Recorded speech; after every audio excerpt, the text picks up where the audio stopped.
Well, good evening to the loyal opposition as we engage yet another Monday, another month in the new year of 2024. And would you believe it that we are into the second month already?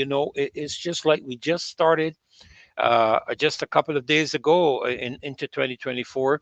And here we are already moving into the month of February. We're in the fifth day.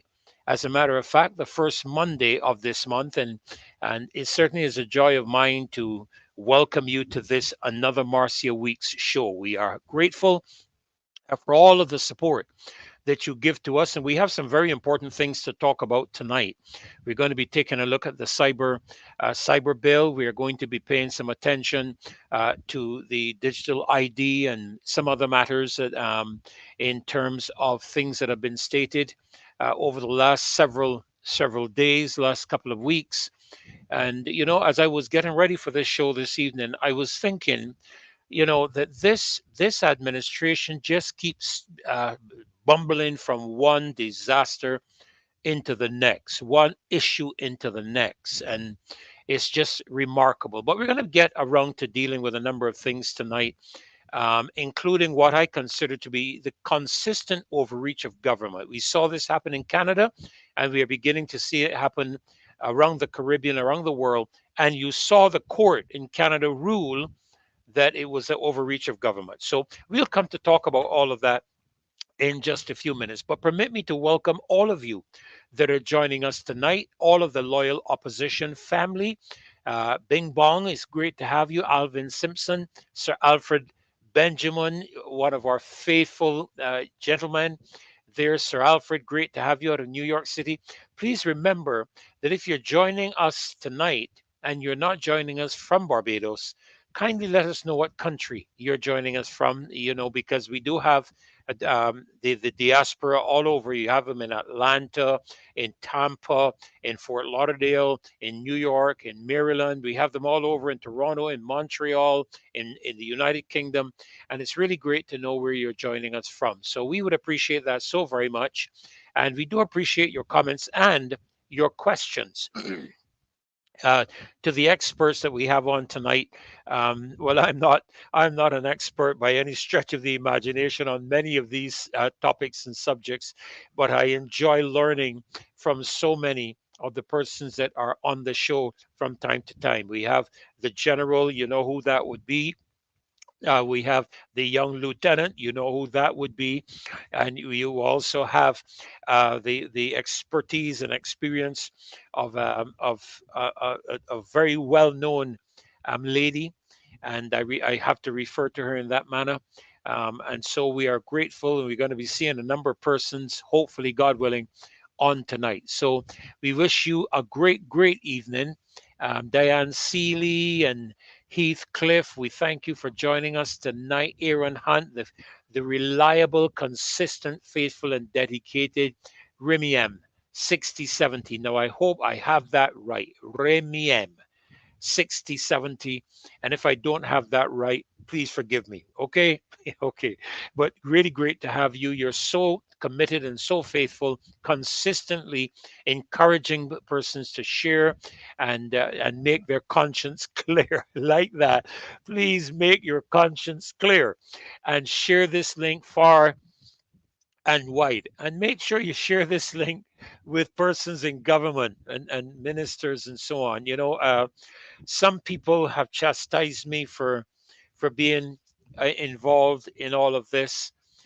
That is one of the privileges of a democracy. That is one of the privileges of freedom of association, freedom of speech, freedom of thought. Is called the right to associate. And that is my right. And you may not agree with me, but don't chastise me. If you don't want to associate with the people I associate with, that's fine.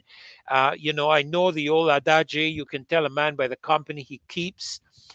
If that's so, then as a country we have a lot of problems, because I see our leadership keeping a company with potential alleged persons involved in pedophilia. You see them involved with persons like Bill and Melinda Gates, who are known, their entire organization is known to be a corrupt organization. And that's not my assessment, because these days now, according to this cyber bill, you got to be very careful what you say. And we're going to talk about that tonight. And but by you can tell a person by the company they keep.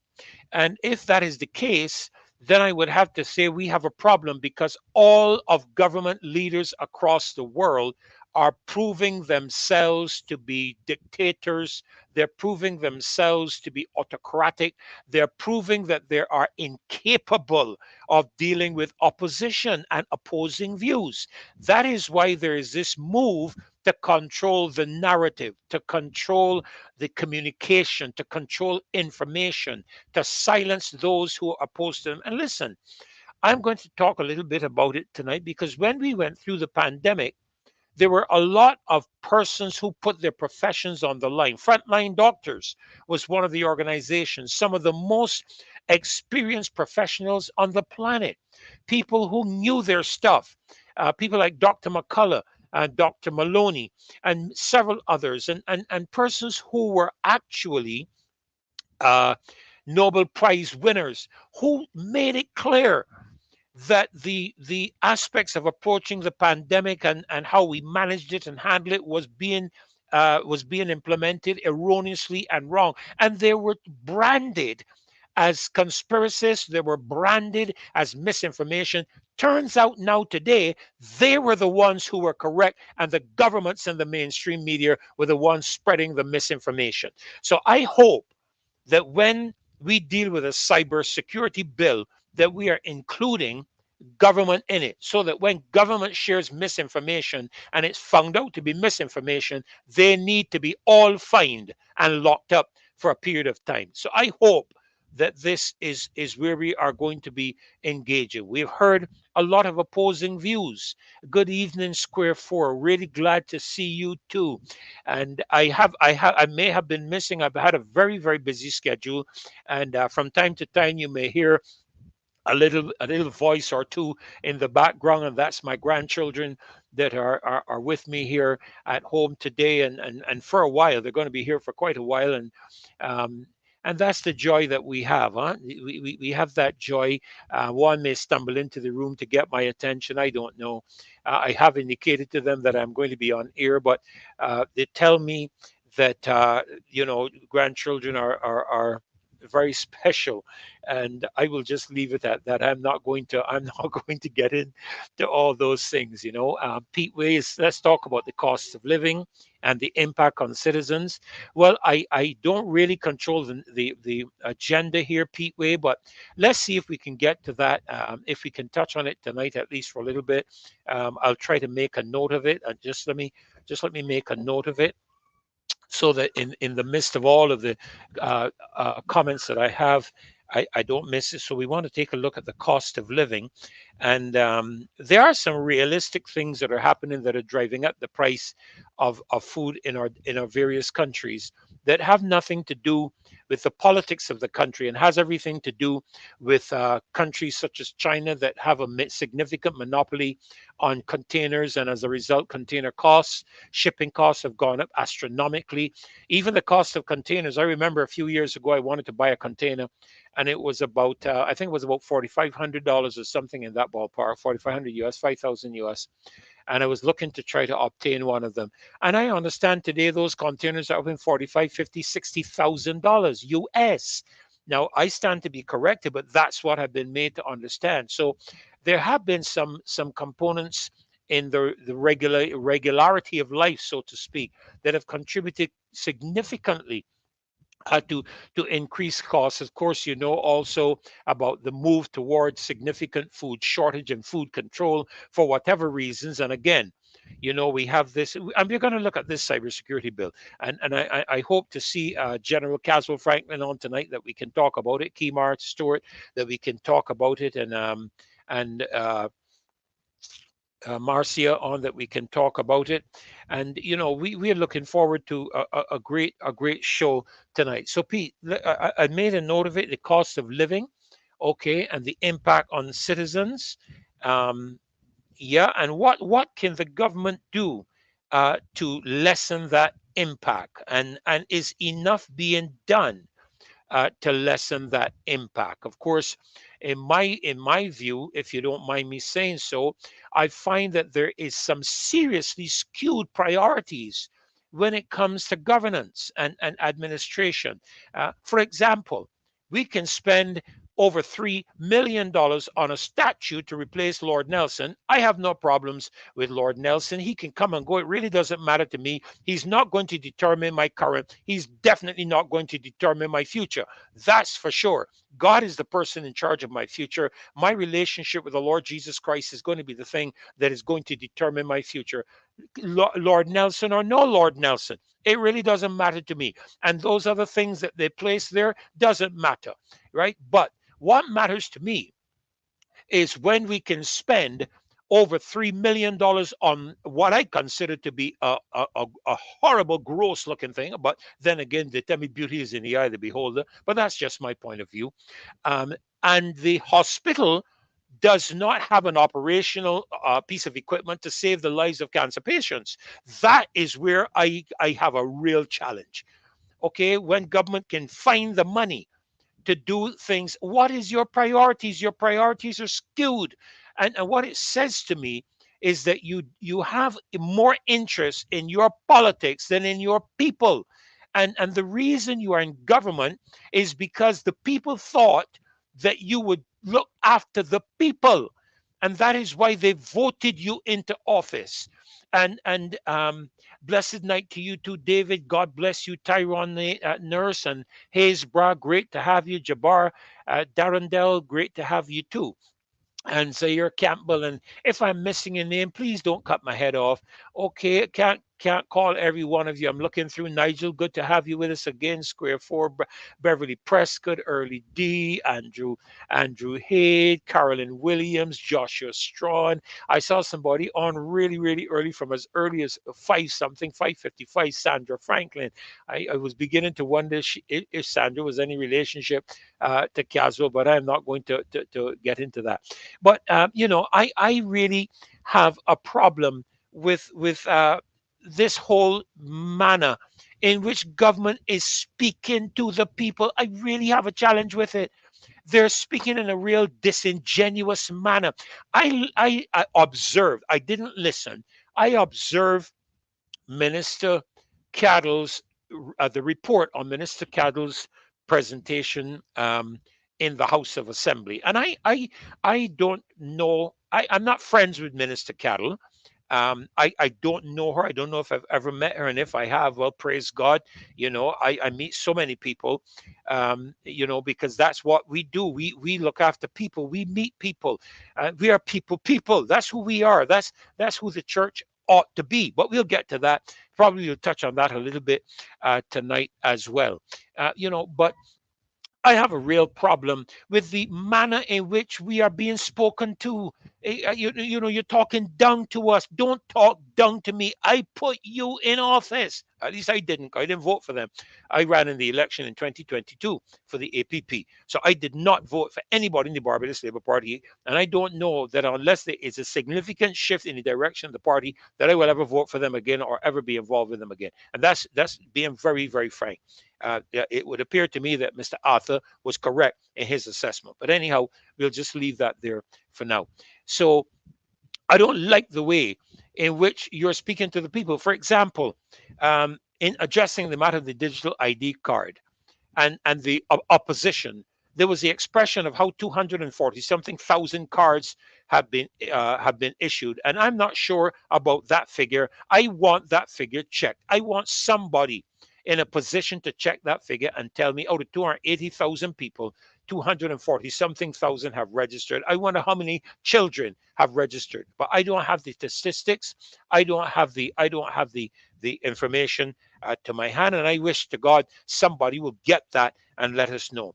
And there was this few that oppose it. Well, it was the few that made you change your mind. It's the few that made the government pull back on the matter. That was not a decision made in cabinet. That was a decision made as a result of a press conference that we had in which we threatened to take the government to court. and they knew that that was a possibility that would exist. And so, no, Glenn, no, don't say don't say that, Glenn. Don't say that. Don't say that. Maybe she might have been like a fish out of water, but be kind, all right? That's my job, Glenn, to encourage you to be that way, all right? So forgive me. We have to be kind to people, all right? Even though we don't like their policies and the way they do things, um, you know, and the reality is that we, and I have shared on this platform, the dangers that have been expressed by the World Economic Forum concerning a digital ID card. And the World Economic Forum ought to know there are the people who are pushing this whole agenda. They're the people that are doing that. Okay, and so when we express things, we are not the few. And I took well, don't let me say take offense, because offense is always taken, never given. I did not take offense. I was disappointed, and I found it disingenuous that she expressed it in that manner. We are not a few. No matter how few you think they are, we are Barbadian citizens. So don't treat us as though we are some insignificant entity that doesn't exist and is not important. When election time comes, you will find out how important we are. Because in some constituencies, all it needs is a couple of votes in order to put you in or remove you. Okay, so the few are a very serious group of people that you have to deal with. And let's get this very, very clear. Okay, and I'm not going to be pulling punches when it comes to this kind of thing. I'm tired of the stinking nasty attitude of politics that we have been seeing in Barbados over the years, period, running all the way down from Errol Barr down through Tom Adams, all the way down. I've just come to the place now where we have to change how we do politics in Barbados. We want to change everything else. We want to change how you do the national insurance. We want to change how we identify persons. You want to change everything? Change your stinking political attitudes. Change the disingenuous manner in which you speak to people. Change the whole attitude of buying votes. Change all of it. Change it. And don't just change what you want to change or what you think is necessary for you to change. Change the entire system. We become a republic. What is our legal system going to be? Is it still Westminster, or are we going to change it? And if we're going to change it, what are we going to next? If we are going to decide that we are going to be a republic by the people, for the people, of the people, how are we going to carry out our mandate that we have promised the people without consultation with the people? This is 2024. We do things differently in 2024. And so don't come to me with this stupidness of just a few. We are not just a few. We are Barbadian citizens who have a voice and who have the guts to tell you and the entire cabinet and the entire government that this approach is of deep concern to us, and these are the ears. And rather than having that nasty, stinking attitude, which is disgusting to every single Barbadian now, even some of your own supporters are disgusted and fed up with the stinking manner in which you speak to people. And pardon me using certain language, but it stinks. That is what it is. Okay? So let's get this thing straight. You have to speak in a manner of, and my mother taught me this: treat every person as a human being. Don't treat me as some dog that you don't have to pay any attention to, and I'm one of the few. No, I am Ferdinand. I am a person. I am a concerned citizen of this country. And in the next couple of years, when it's coming time to vote, you will discover who I am. That's really what it is. Okay, so let's see a change in the attitude of politicians and politics in this country. But more importantly, let me bring this to you now. I believe what Barbados needs more than anything else are honest citizens like you and me and all the other people. Honest citizens. We want honest politicians. Okay, Glenn, I know. We want honest politicians.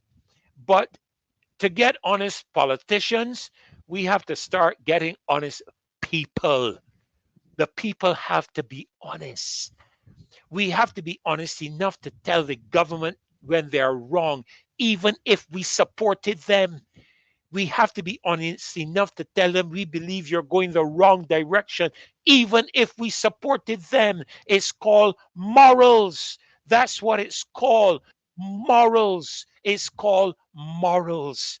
And I said it on on this show on more than one occasion.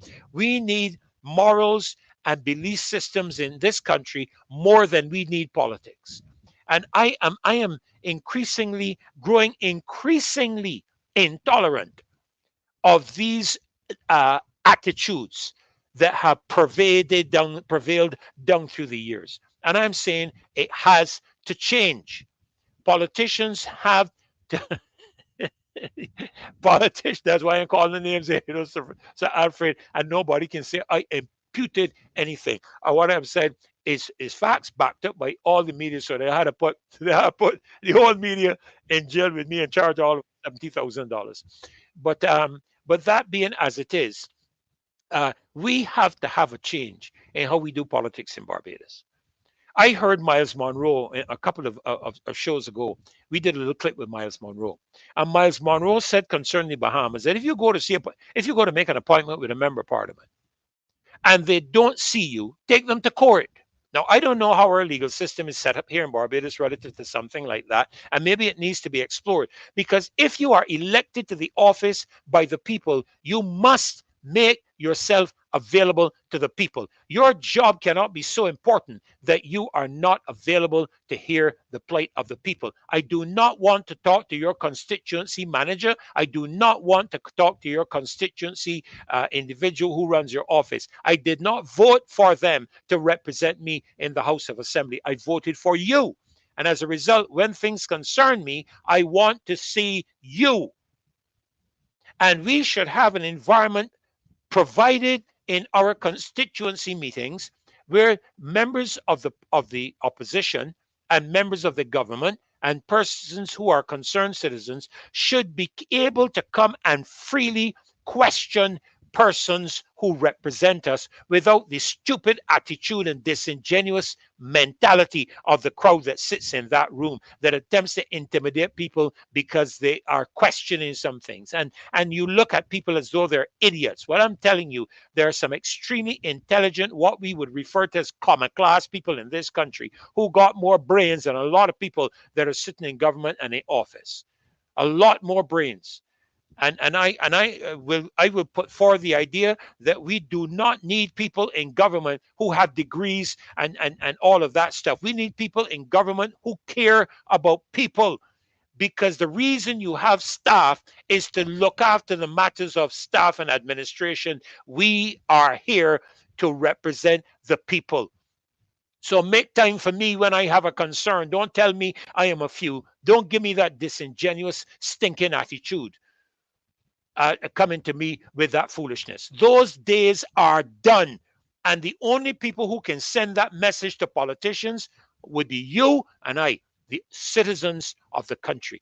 And we need to be honest. And so I'm saying to you, I'm challenging all 432 plus of you, because I understand that while there may be 432 people watching us, there may be 6 or 7 people in that household watching us tonight as well. So we could easily have over 2,000 people watching us tonight and not just 433.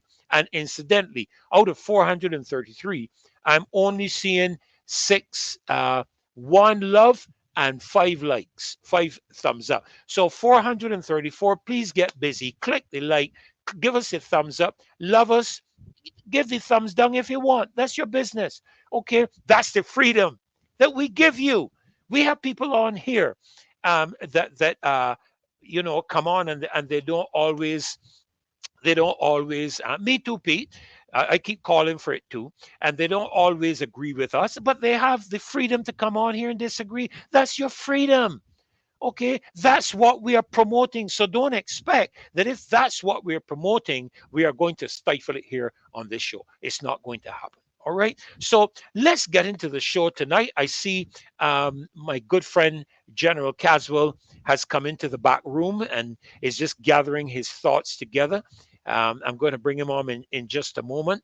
But I want to say how much we appreciate. I want to repeat how much we really appreciate you all being on the show, because without you, this show could not exist as successfully as it has, and it has had significant impact. Everywhere I turn, people are saying things. I don't even know the people. I'm in this supermarket. I am walking out to my car, and people will stop and say, Rev, keep up that good work. Keep up that good work. And I go like, what do you mean? And they said, I watched the show, I'm telling you, the government should be very worried about this show. This show does not represent a few. This show represents a lot of people. In marketing, I understand that one individual has the influence over seven others, not just in terms of life, but in terms of influence. If that is so, and there are 457 people on tonight, we have the influence that can be over 3,000 people on this show tonight. Okay, so let's get administration, government, ministers understand this is not a few show.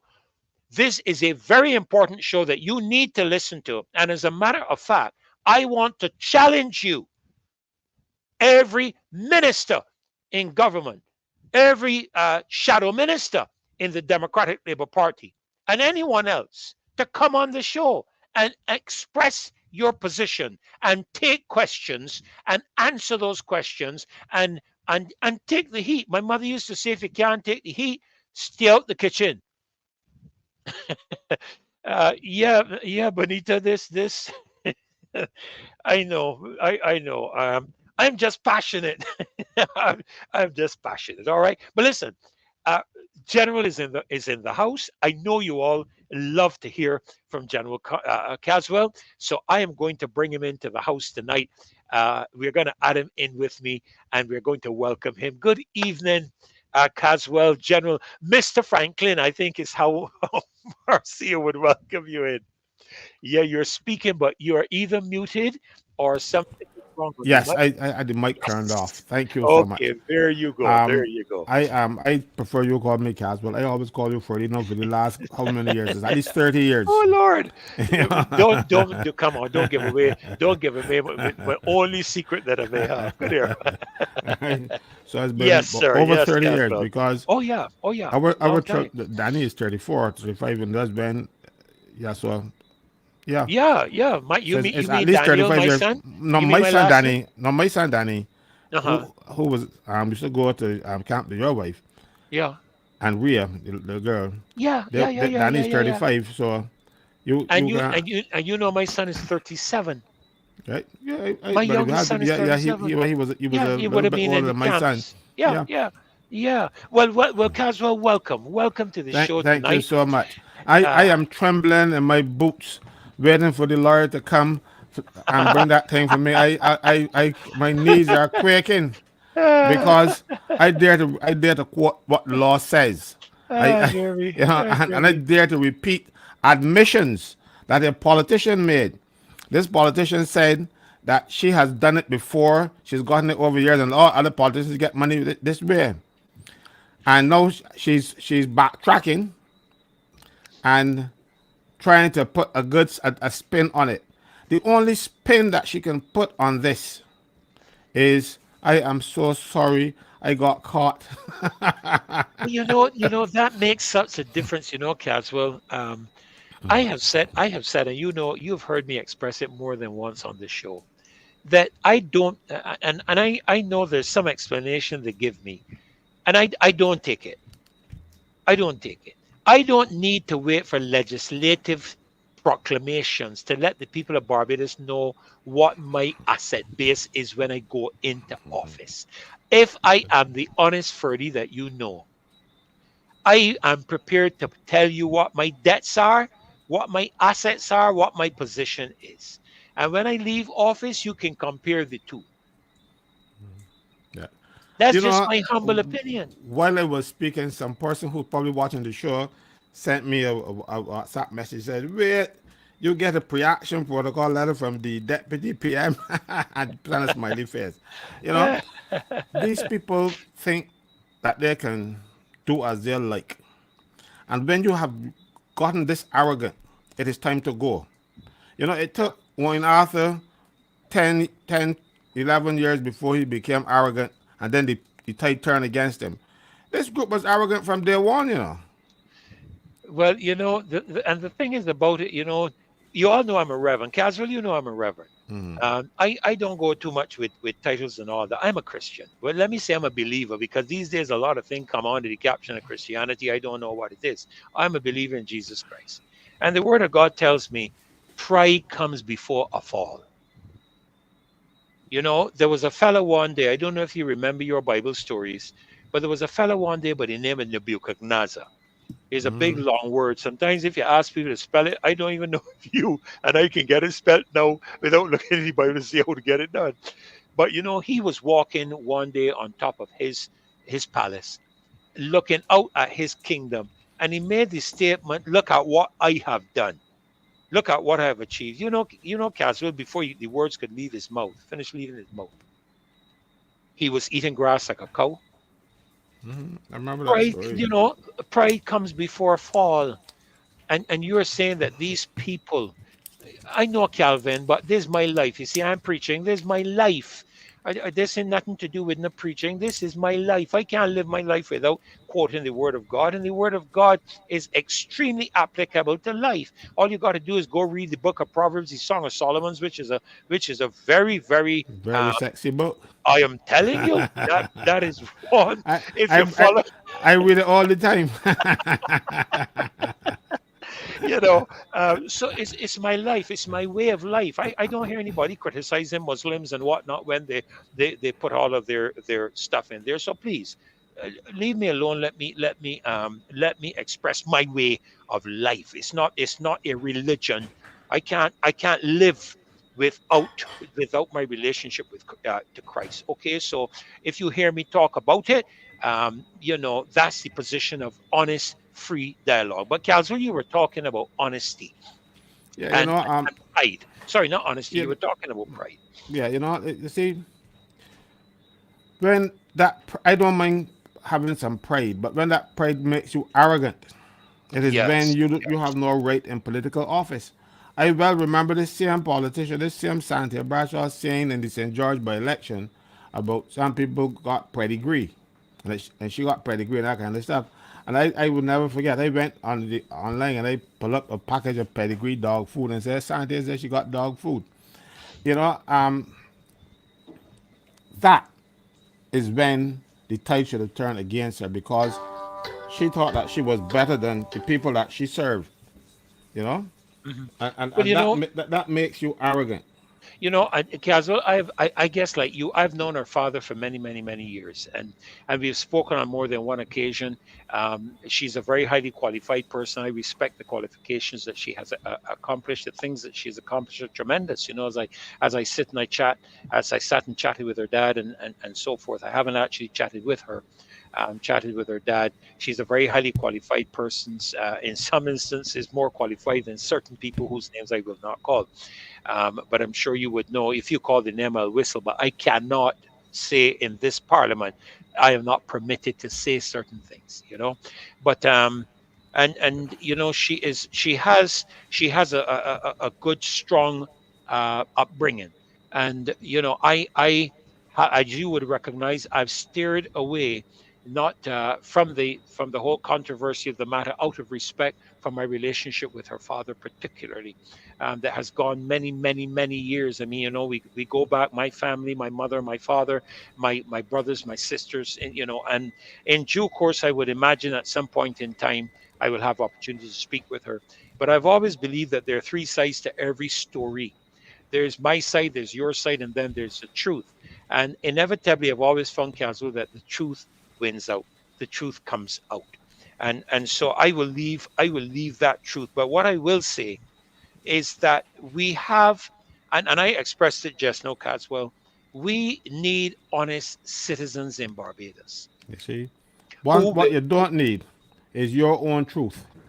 You know, oh, but that's not truth. you don't need your own truth. You know, But that's you not need truth. the That's what truth. we call Yeah, I relative know. truth. You That's know, relative truth. yeah, that is. But you see, people rely on they have their own facts and their own truths.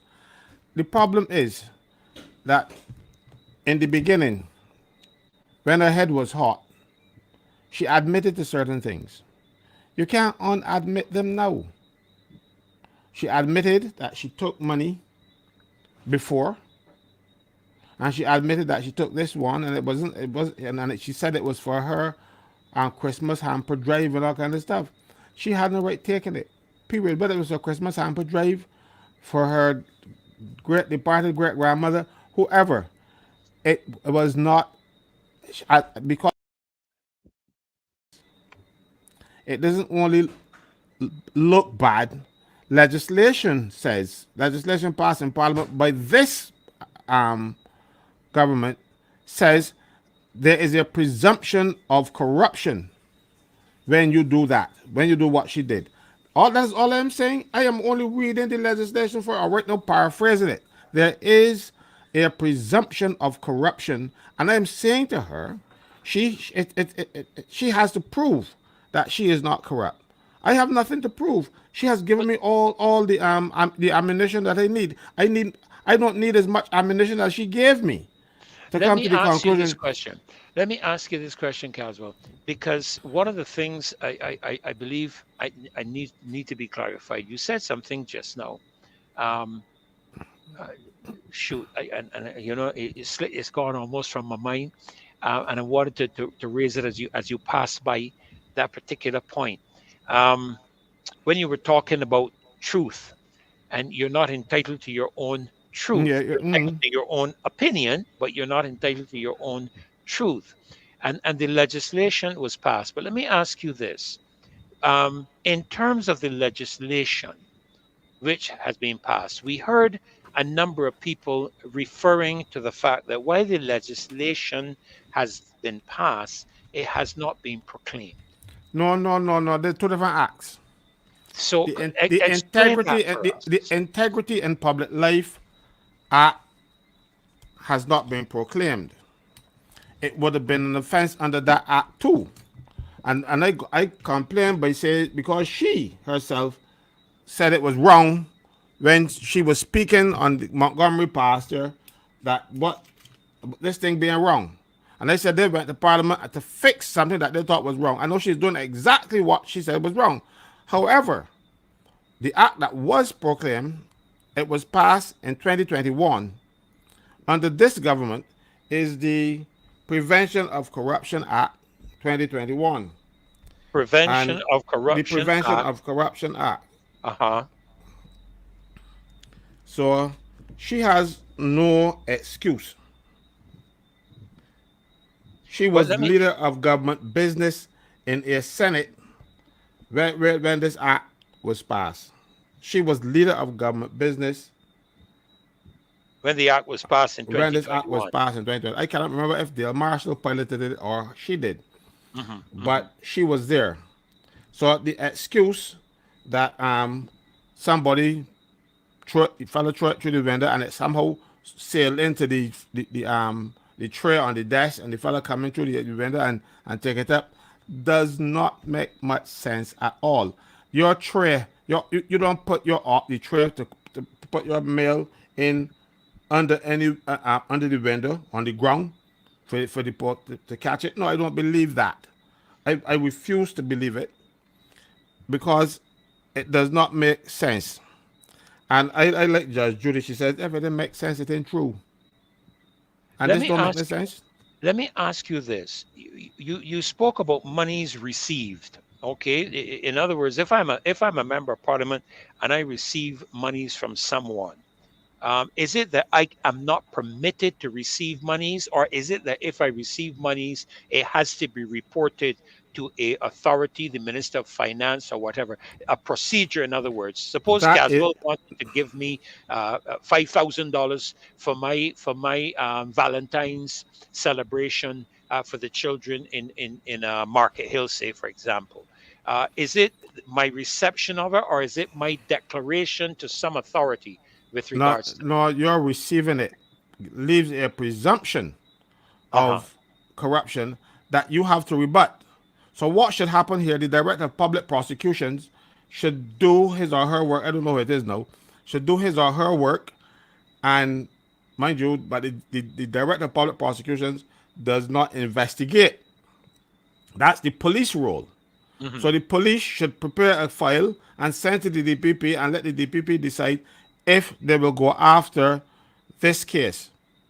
That's all I'm asking.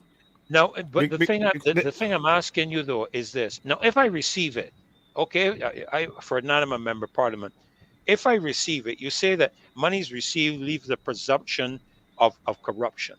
How can I, how can I as the individual um, clear that matter or presumption? What is the steps toward that? Is it something I have to declare? Is it something I have to give back to the people and refuse to accept it, receive it? What is the procedure uh, when it comes to that type of thing? the the procedure. They say From these my two acts. standpoint, from my Now, standpoint, yeah, these two acts should have been companion acts. Really, that the Prevention of Corruption Act and the Integrity and Public Life Bill, they should be working hand in hand. But one is proclaimed and one is not proclaimed and the other one is enforced. So that is where the problem might come. But I don't see any serious I think what is it? Serious deterrent to a prosecution because the act itself stands alone. It can stand alone. And there is no reporting this to anybody. If the other act was passed, you would have to have declared it. But this act provides that you, as a minister, a person in public life, and a permanent secretary, if you receive money from a person who ain't related to you and your family members, and somebody give you a birthday gift, um, then there's a presumption that it is a corrupt act. And Section 18 of that act says, let's see,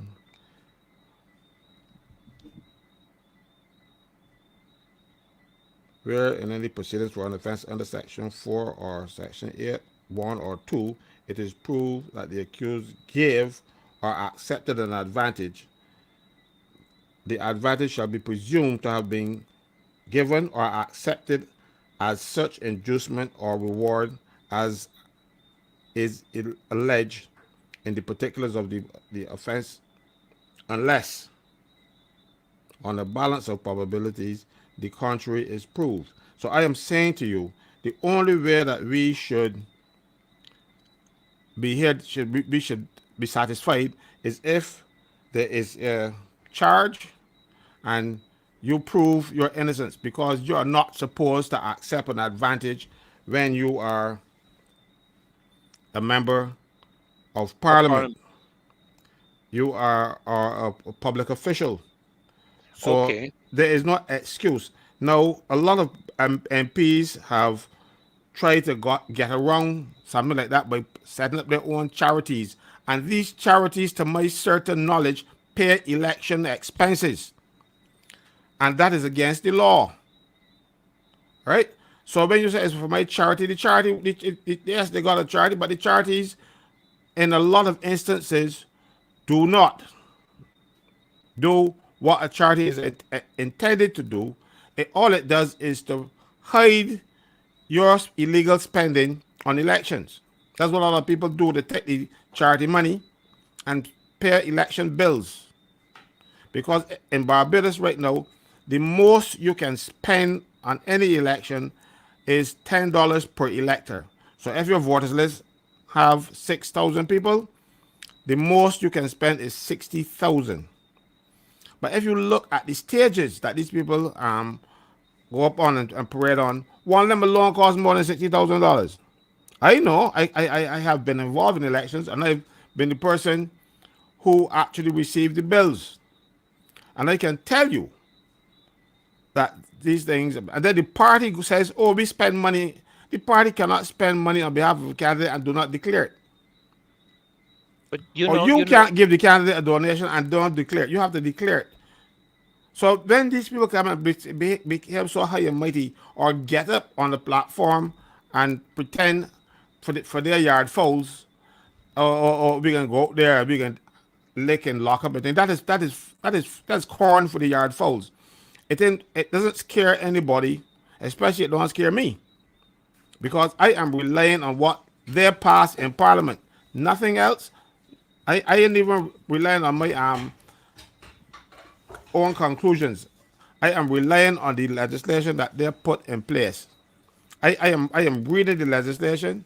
I understand a few things, and I understand what it says. And one of the things that it says is that you can't take an advantage. The advantage is money. Let me see what I can define advantage to you. Oh dear. Yeah, because all of these expressions in a bill come with a definition as to Yeah, what you see, yeah, what is because defined. once you read in legislation, section 2 of that legislation always tell you what words in the act mean. Because if you don't do that, the words take their ordinary meaning. Hmm. And they don't want this to take its ordinary meaning. They want it to take the meaning that the legislation ascribed to it. So, for instance, in this act, advantage includes money and any gift, loan, fee, reward, bonus, commission, discount, rebate, valuable security, or other property or interest in property of any description. That's one this, definition for advantage. B, any status, honor, office, contract, employment, or agreement to render services in any capacity. C, any entry to an academic institution or course and any grant, scholarship, favorable academic results, or other services, favor, right, or privilege related to education. D, any forbearance to demand any money or money's worth or other valuable thing. E, any avoidance of a loss, liability, penalty, forfeiture, punishment, or other disadvantage, or any protection from any disability or penalty apprehended or incurred from any action or proceedings of a civil, criminal, or disciplinary nature, whether or not already instituted. F, any discharge, liquidation, payment, or release of any loan, obligation, or other ability, whether in whole or in part. G, any residential or hotel accommodation. H, any exercise or forbearance from the exercise of any duty, power, or right. I, any aid, vote, consent, influence, or abstention from voting, whether actual or purportedly given or undertaken. J, any other service, favor, right, or privilege. And K, any offer, promise, or undertaking, whether conditional or not, of any advantage within the meaning of paragraphs A to J. They have put that. Easy is asking me what that done. That was done in 2021, Thank you. and they put all of this in place, and everything that they are doing is contrary to the law that they put in place. So how could you be so arrogant as to pass a law and say the law um to regulate other people, not me? That ain't about that. It ain't for me. No one is above the law in Barbados. If you commit an offense, you are treated the same way as you should be treated the same as anybody else. So when you, like for instance, let's say you have a friend and you can pick up the phone and call a magistrate and say, well, look, that's my buddy, man, don't give 6 months. The magistrate has committed an offense and you have committed an offense for calling the magistrate. If the magistrate then give the fellow a fine rather than imprisonment or whatever, that's an offense. All of these things that we take for granted, all the things that we do, when people give you you go to the hotels and they give you free food, when the politicians and the union leaders go to Shafet and Shafet feed them for free. All of that is contrary to this legislation. That is why they can enforce things against that company because they're getting food all the time and sell out the workers. All of these things are corrupt acts. So don't come in and pretend high and mighty and let it broadcast. And people asking me if I get my pre-action letter yet. When I get my pre-action letter, I will give it to one of my attorneys and they will deal with it. Because the legislation protects me. If I see something that is going wrong, no. If I see something that is going wrong and they put it on the internet, or I blog about it, whether it is true or not, this is the law that come with now. Well, we're gonna get to that. We're gonna get to Yeah, that. that's what I'm telling you. So right now I they can't hold you mm, as I ain't going into that one right now, but I'm telling you, they can't hold you now because defamation, truth is a complete defense to defamation. So I can say the worst thing about you, and if it is true, it is not defamation of correct, character. correct. But no, I mean we're going to be dealing with that Yeah, I subject. I I, I understand that, but I just wanted to Yeah, show the difference now between the yeah, yeah, two. yeah.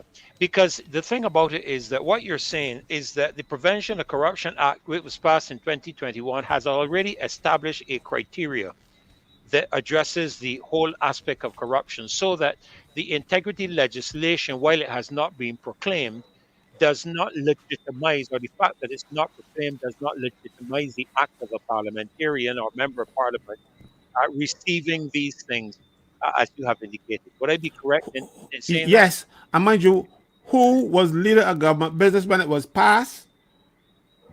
You know, Uh huh. Uh huh. these are the people. If it was something passed by the last administration, they didn't know about it.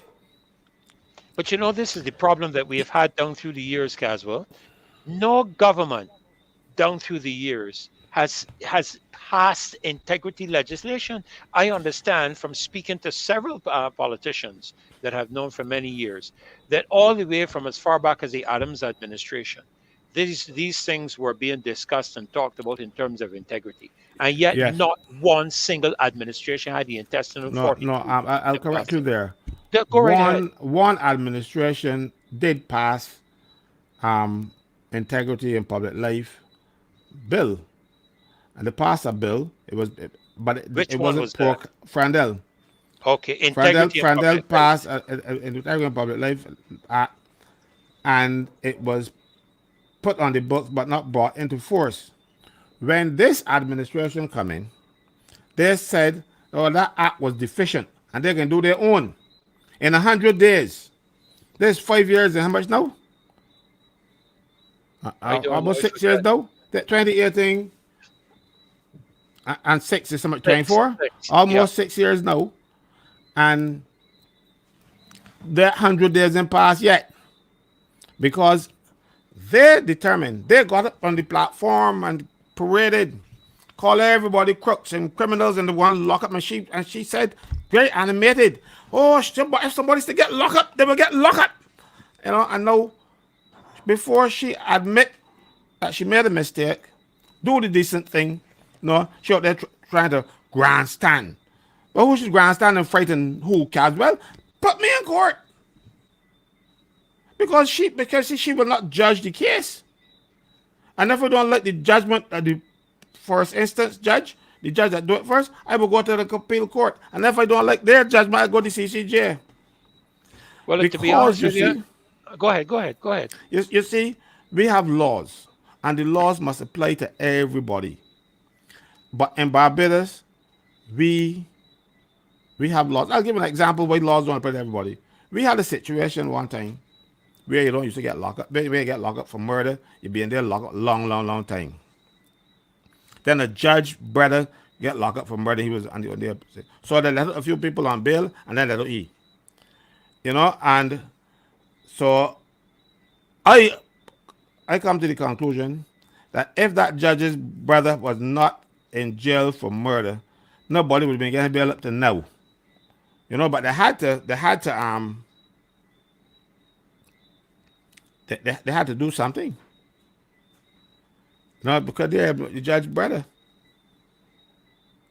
I'm not Yeah, going to call the this. judge to embarrass that person, but Mhm. it happened. And then you see they let out a few people, and then they said, well, if they can let the judge brother know too, and they let out him. And that is where we got a lot of criminals walking about the place. They commit murder, they lock up for a while, they let them out on bail, and they're going to kill somebody else. All of this is because the law wasn't applied. You know, there's a law for the Medes and one for the Persians, but that's right up your alley. And, Ah, you but know, listen, poor. listen, this question actually ran through my mind when you mentioned the Integrity in Public Life Act. But before you answer this question, let me just pull.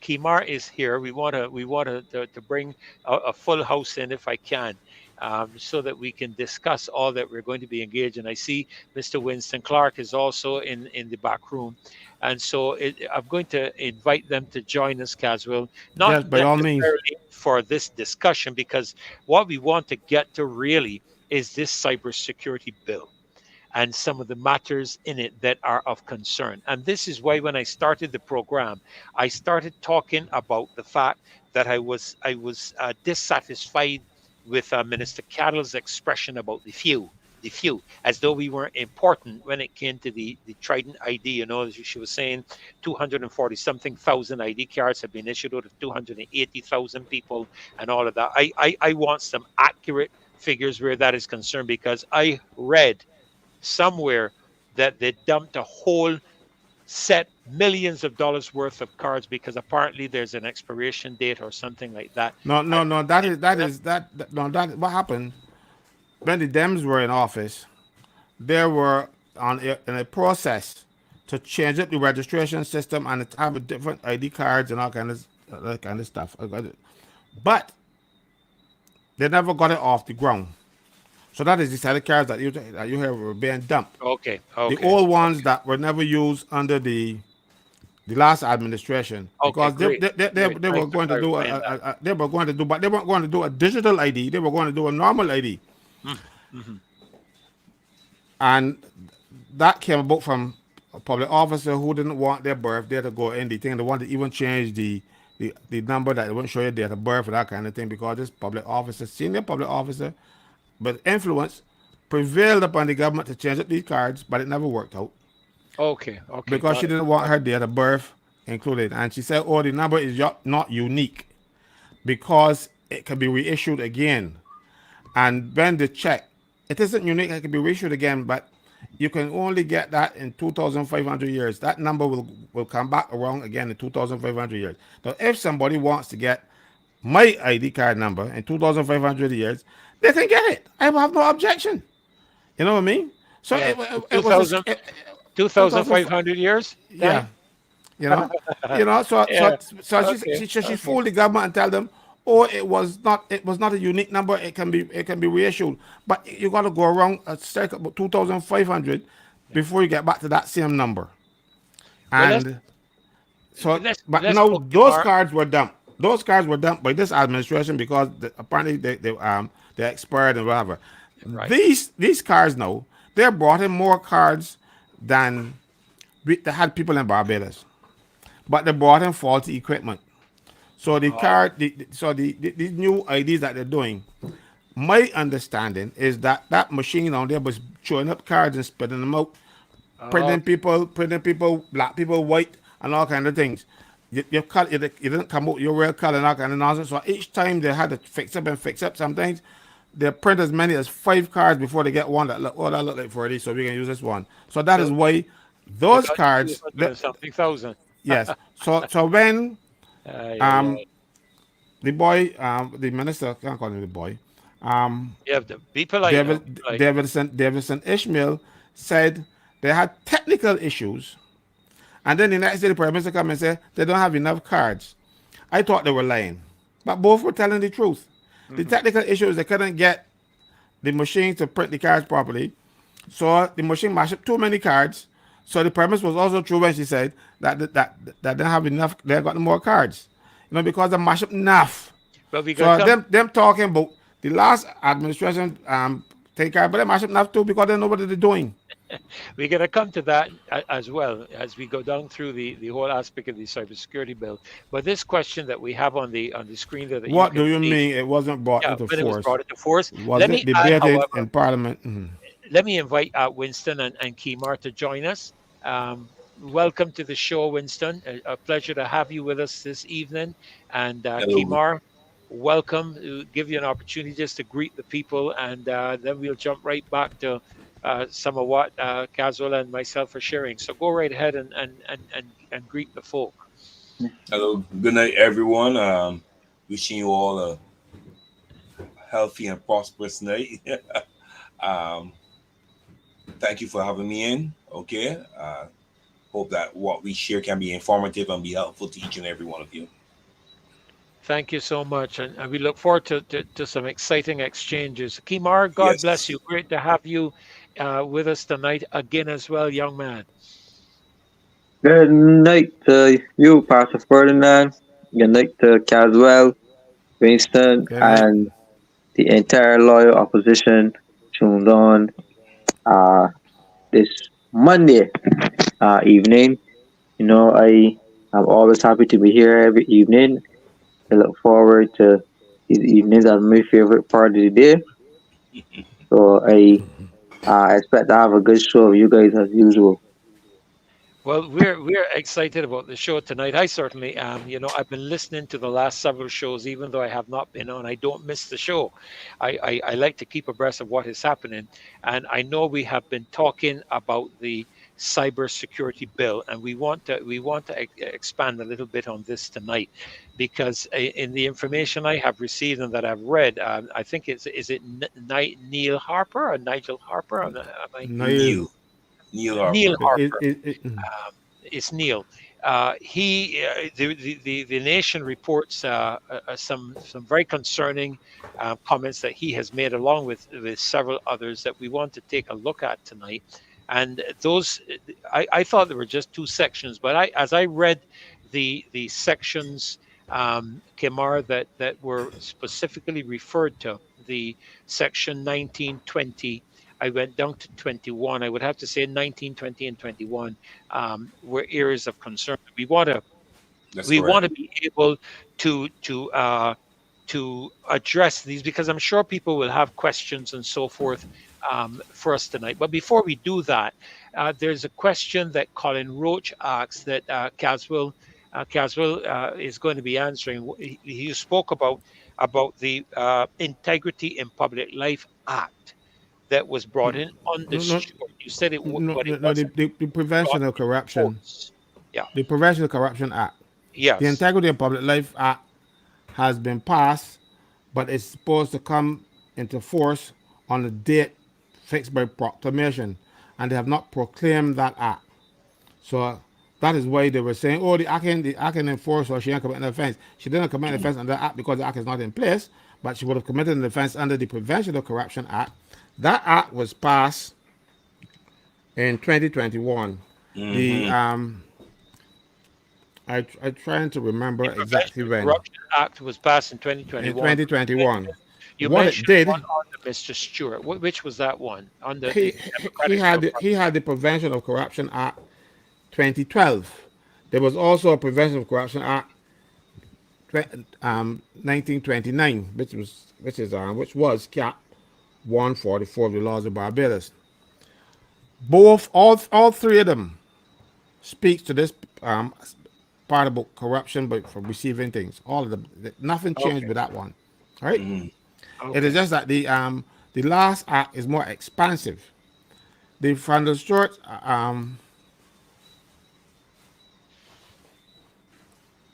the 2012 legislation that was passed, but it was never brought into force because Right. again, just What do you mean? What do you so mean that it wasn't brought into force? What is meant but by? but it didn't have the force of law yet. Uh-huh. You have the sometimes if you look at legislation, it says a date, it comes into force on a date fixed by proclamation, or it comes into force when the Governor General signs it. You know, the other legislation. So sometimes when it's passed, it goes to Government House, and well, not Government House, those State House, and the President, I keep saying Governor General, and the President signs it. It now has the force of law immediately once it's published in the official gazette. However, the other pieces of legislation, there are, you don't bring them in force immediately. It says on a day fixed by proclamation. So the president publishes a proclamation and says that this act, whatever the name is called, in accordance with section whatever the act, it comes in force in proclamation, and no, I therefore, whatever,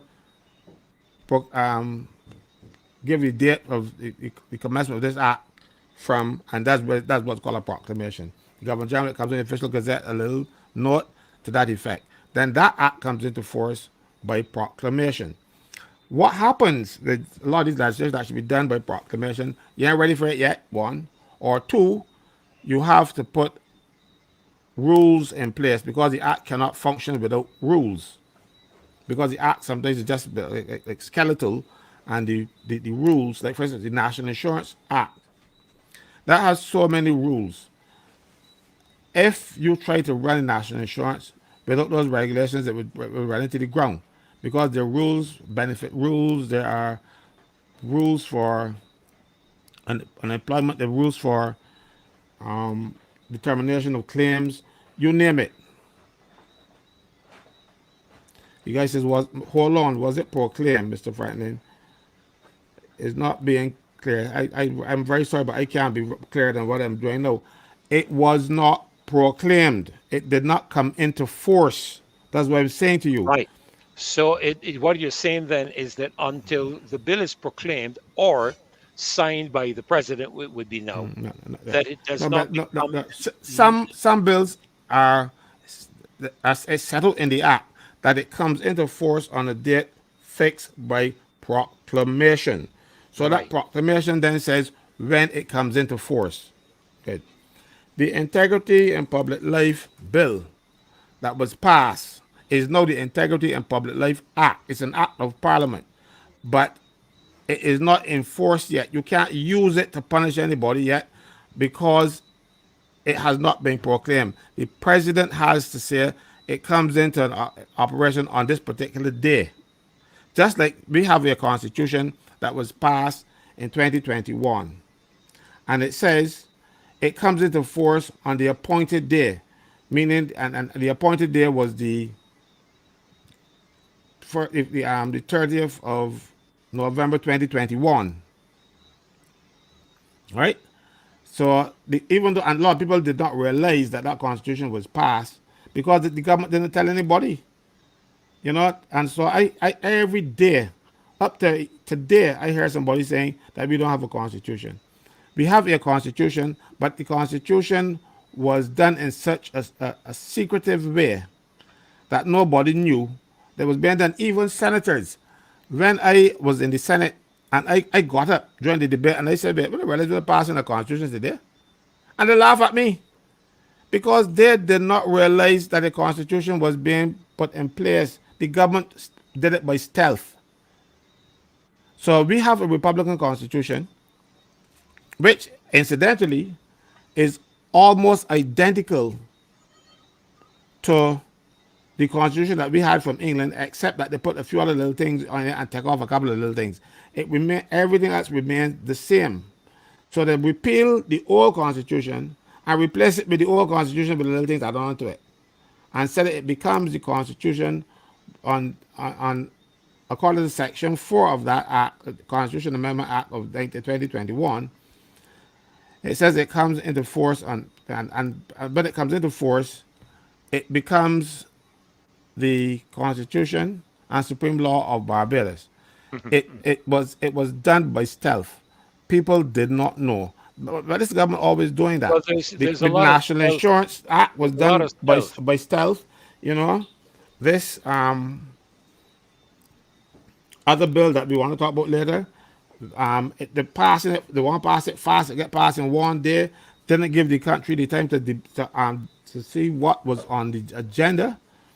so that they can have their say. No, so we are having the say now and Right, later on right. because nobody told us before it was happening. And that is not the way laws are supposed to be made.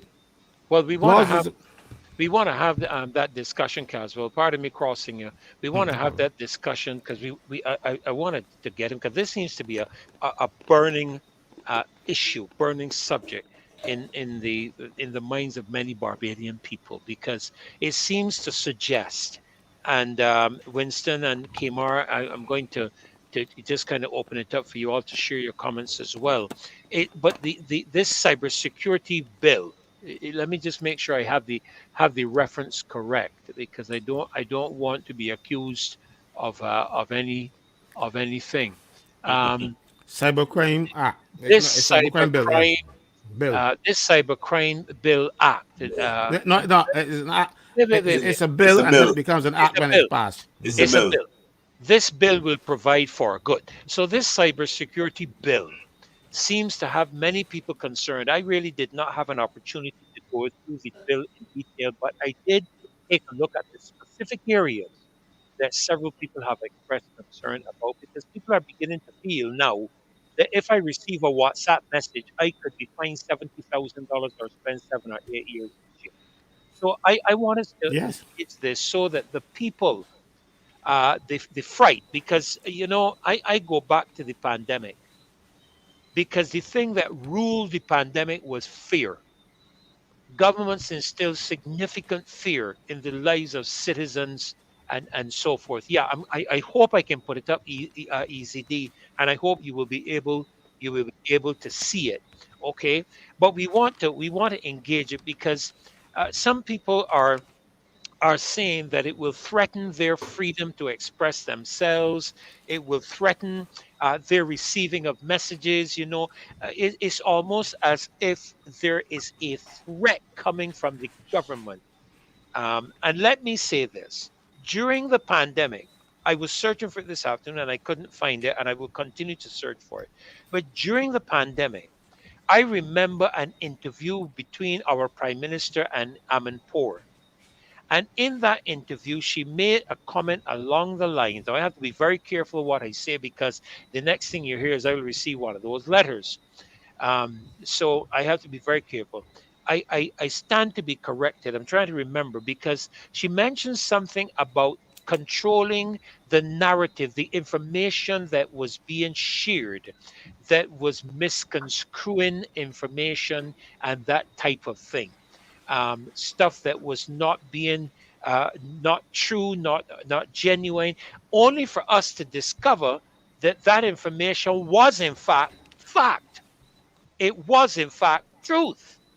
When Dr. McCullough and all of the other doctors and experts around the world, we are now seeing with the whistleblowers and people that are coming forward before the European Union that they were correct. So people have expressed some serious concerns about this bill.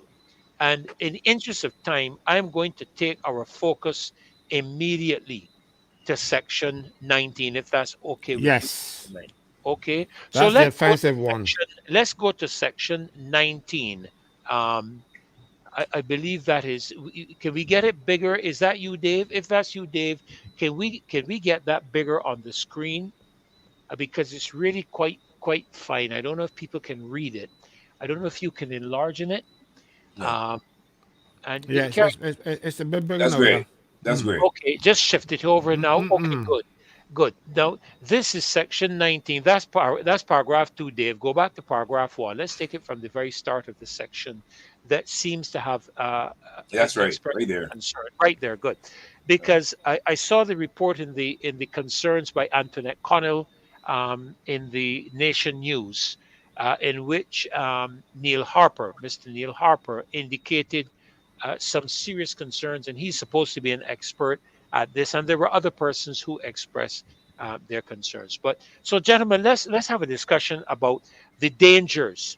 I would say that based on what I heard in the show, was it yesterday, Sunday, or Friday?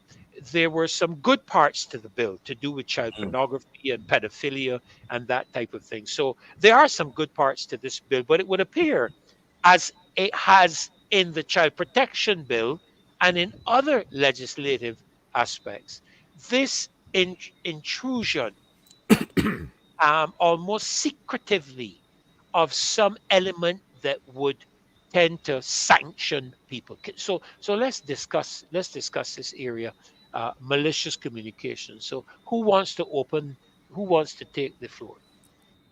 Um, the only part here in this section, 19 subsection 1, that is really something to worry people is the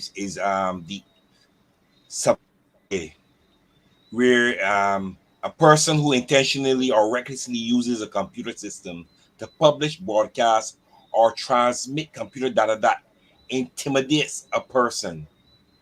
No, they've further down they define what intimidate means, right? Uh-huh. But a person could be intimidated by various things. Okay, like for instance, not too long ago, Caswell was making a statement, and he said, well, if they want to charge me, charge me. You understand? We can say that the person whom he was referring to could feel intimidated by that. Who should he be charged? You understand what I'm saying? These are things that you have to look at, because the law is a very, very funny animal, and it depends on how a person defines things, right? And who is to say who we go in front of what court, how the judge will define, or the prosecutor will define what intimidate means at that point in time. The thing that's hurtful about this though is that in this, like the Computer Misuse Act, right, is that you are presumed guilty until proven innocent, as opposed to being presumed innocent until proven guilty. Because the defense here is whether the statement is true. Okay? That's the main defense in a situation like this. Whether what you are saying is true. If what you are saying is true, whether a person is intimidated, humiliated, whatever, it does not matter. All right? There are other defenses Precisely. here. There's the presumption that you have the privilege to ask or say such a thing. Okay, if you are maybe an officer of the court or whatever, and you question, you have a privilege to make certain, or and you as you will read further down, they will say that members of the force, members of the judiciary, members of different offices are entitled to do certain things via computer. There's the there's also the defense of comment. If you make a comment on something, you understand? Not making a statement, so to speak, but making a comment. That's also a defense. But the thing about it is that you have to be, in a situation like this, you have to be arrested and charged first before you are able to prove that what you were saying was truthful, or that you have the privilege to make this. You understand what I'm saying? But This one is much more sterner and harsher than the original Computer Misuse Act. before This you No, no, before no, you no, go before to you go, section 3. wait, Go wait, to no, no, no, no, don't move, That don't is move the yet, one. That is the don't one move that I yet. am really upset about. Right, Section don't move three. yet though, because this one is concerning to me, and I'll tell you why this one is concerning to me. You're using a computer system to publish, broadcast, or transmit data that intimidates a person.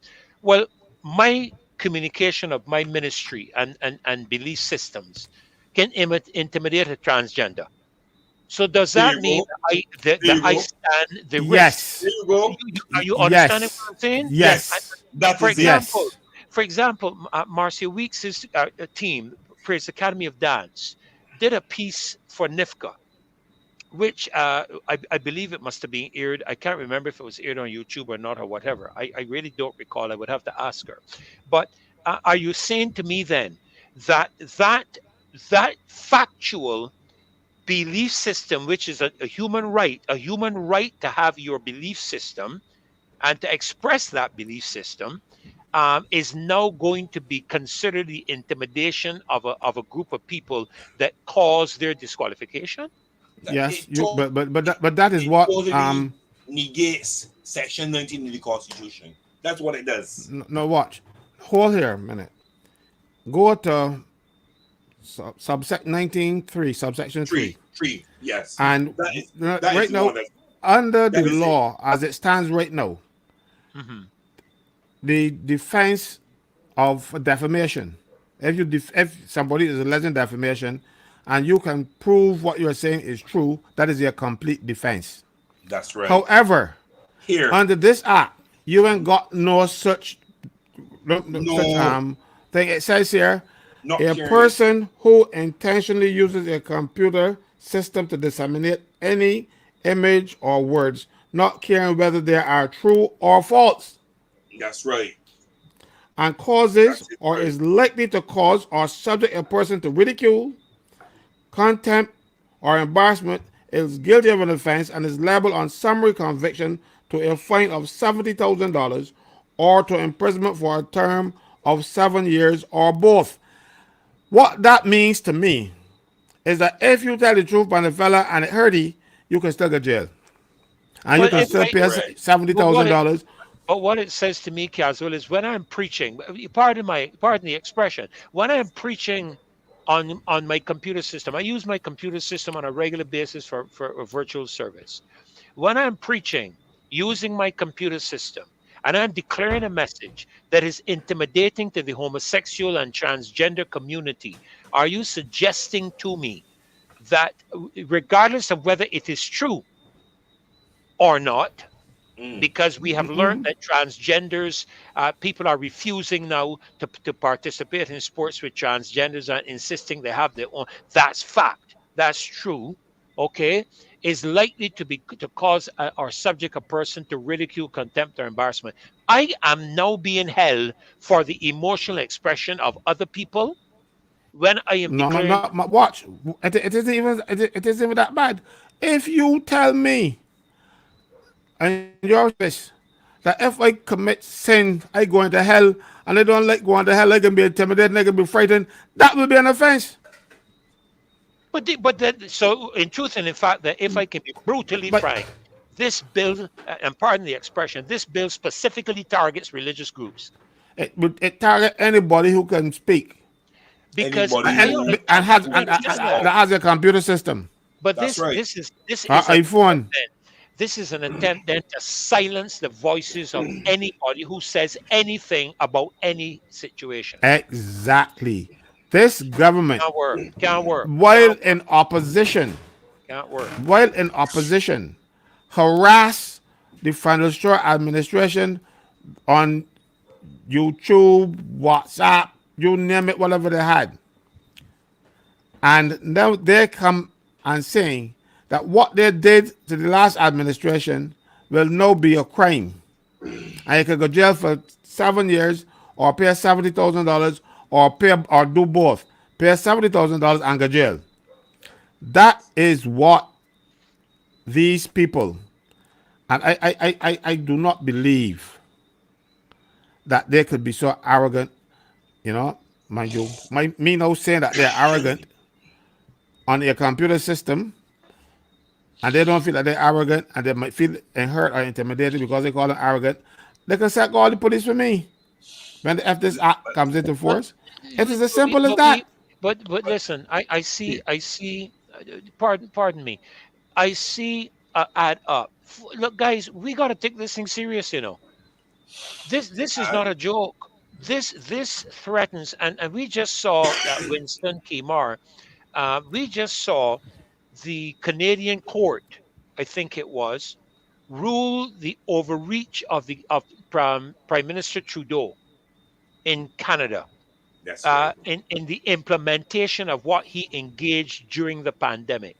Because what we're reading here is the overreach of government, any government. Because if this becomes law, it means that any government that comes into office is going to be in a position to sanction you. And here you can see the connection between this bill and the ID, because if you are sanctioned and you have your ID and it's pinned, then they can deny you access to governmental services because of your violation where this bill is concerned. I hope we are seeing the whole picture.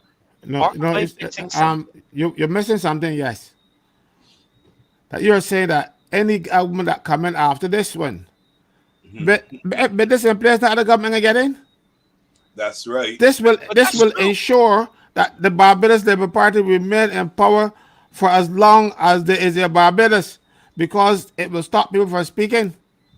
And if you can't go and speak because somebody will stream it for you, you're before the court. Well, listen, we Everybody's gonna have get locked now. up out here. We have to march. Now, somebody asked a little earlier, or made a statement a little earlier about marching on Parliament, but I believe, and Marcia not engaging it, but I believe there is some aspect as it relates to that from the police There, end. I there's certain. I Go can ahead, speak here. Winston. I Go can ahead. speak here because there are certain things that are not allowed. Okay, you cannot march on the Supreme Court. You have to be a certain amount of meters off of the Supreme Court. You cannot march. You cannot march on Parliament. It is okay to go across the road and maybe display a placard, but in a multitude of people, there's certain things that are restricted totally. You understand me? The Hmm. Prime Minister's office, these are things that are they do not allow. Okay, and I would have Right. asked about these. These are things that are not allowed, and they will cut it short immediately. They will stop it immediately. Okay, Yeah, so look, Right. that is part of the Public that Order Act probably all that. That's correct. that Barrow passed in 1970 when he got scared about Stokely Carmichael and all those people who were creating some strife in the country, Black Power movement. So he and a lot of other leaders in the Caribbean passed draconian legislation. As a matter of fact, thanks to Frank Walcott, unions don't have to ask permission to hold meetings if it is within their objects. Mm. If it's something to do with the permission that they have to speak. But Frank Walcott was going to call out the transport board and the port and everything else to stop Barrow from doing that. So Barrow had to give the union the power. So that's what I'm telling you. You see, Frank Walcott was, and he was in Barrow's party at the time, Hmm. but he challenged Barrow, said that was wrong. Listen, We ain't got nobody with enough gonads in Barbados right now to tell the current leader that what you're doing is wrong publicly, but or public, or even privately. Let me hear. Let me Ferdinand, hear. Let me he has hear. a Let me hear a couple of comments from Kimar with regards to what we're, and we'll come back to you, Winston, if that's okay well, with you. okay. Um, That's all right. I wanted to yeah. tell you that you have a right though as a religiously that a lot Hmm. of us don't. A lot of people don't have, and I'll tell you Yeah. about it. All right. Okay. No problem. No problem. But it does express a concern in the terms of the usage of the technology, especially when you are expressing truth, which is not your own truth, if you follow what I mean. But Kimar, share your thoughts on what we're talking about here. I mean, I have seen a recording that you shared with regards to this bill. Give us some of your thoughts on this entire matter. Yes, well, I want to add two different dynamics that weren't discussed really. Hmm. Um, One that is um, government Wi-Fi. The government said that they plan to have a smart bridge down as part of the 2030 agenda, special development goals, and in those goals and the government Wi-Fi, they are going to set up free internet all across Bridgetown and specific areas in the country. And on that particular Wi-Fi, um, is where they are going to, That's right. right, on that particular Wi-Fi is where they're going to heavily regulate the people. Mhm. So what is going to happen is that companies that produce Wi-Fi like Flow and Digicel, they are going to be allowed to raise their prices and raise them to astronomical rates that only the privileged few could be able to afford private Wi-Fi bandwidth. And the plan is to put the majority of the island on government Wi-Fi, so that when you are at home in your household and you connect to the government Wi-Fi, government has an active connection right into your house through the Wi-Fi.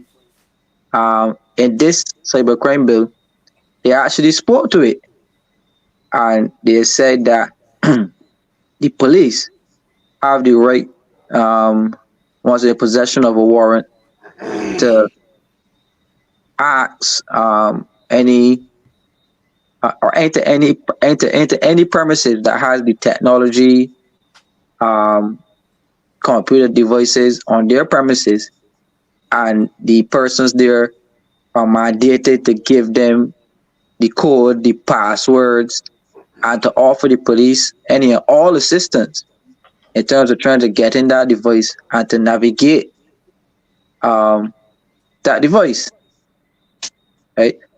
So they're saying essentially to Flo and the Giselle that the police now has the right to come onto their premises and ask them for the code and the password into encrypted apps like WhatsApp and Telegram, because the messages that we send on WhatsApp are supposed to be encrypted. But that, but, And but that's illegal. well, it's Well, in the bill, but not anymore if this bill is passed. right? So they can read all of our messages on WhatsApp, all of our messages on Telegram, no matter what platform you have. They could enter into Flora and Giselle with a warrant and get them to give them any type of information on you. But eventually that will become too much of a hassle. So what they will want to do is to get people off Flora and Giselle and onto government Wi-Fi, so it'll be very easy to monitor from central wherever they're based. Right? That is one aspect. Aspect two, here, and I heard the minister was on the radio today speaking about the bill. Um, my initial thoughts on the bill here is that, and Casual made the point, when you cut free speech, you stop people from speaking out. Technology is the fastest way and means of communication in this day and age. I remember telecommunications is the office under the Prime Minister, right? That's one of her portfolios, right? And even the minister said that she had meetings with Flo and the Giselle, right?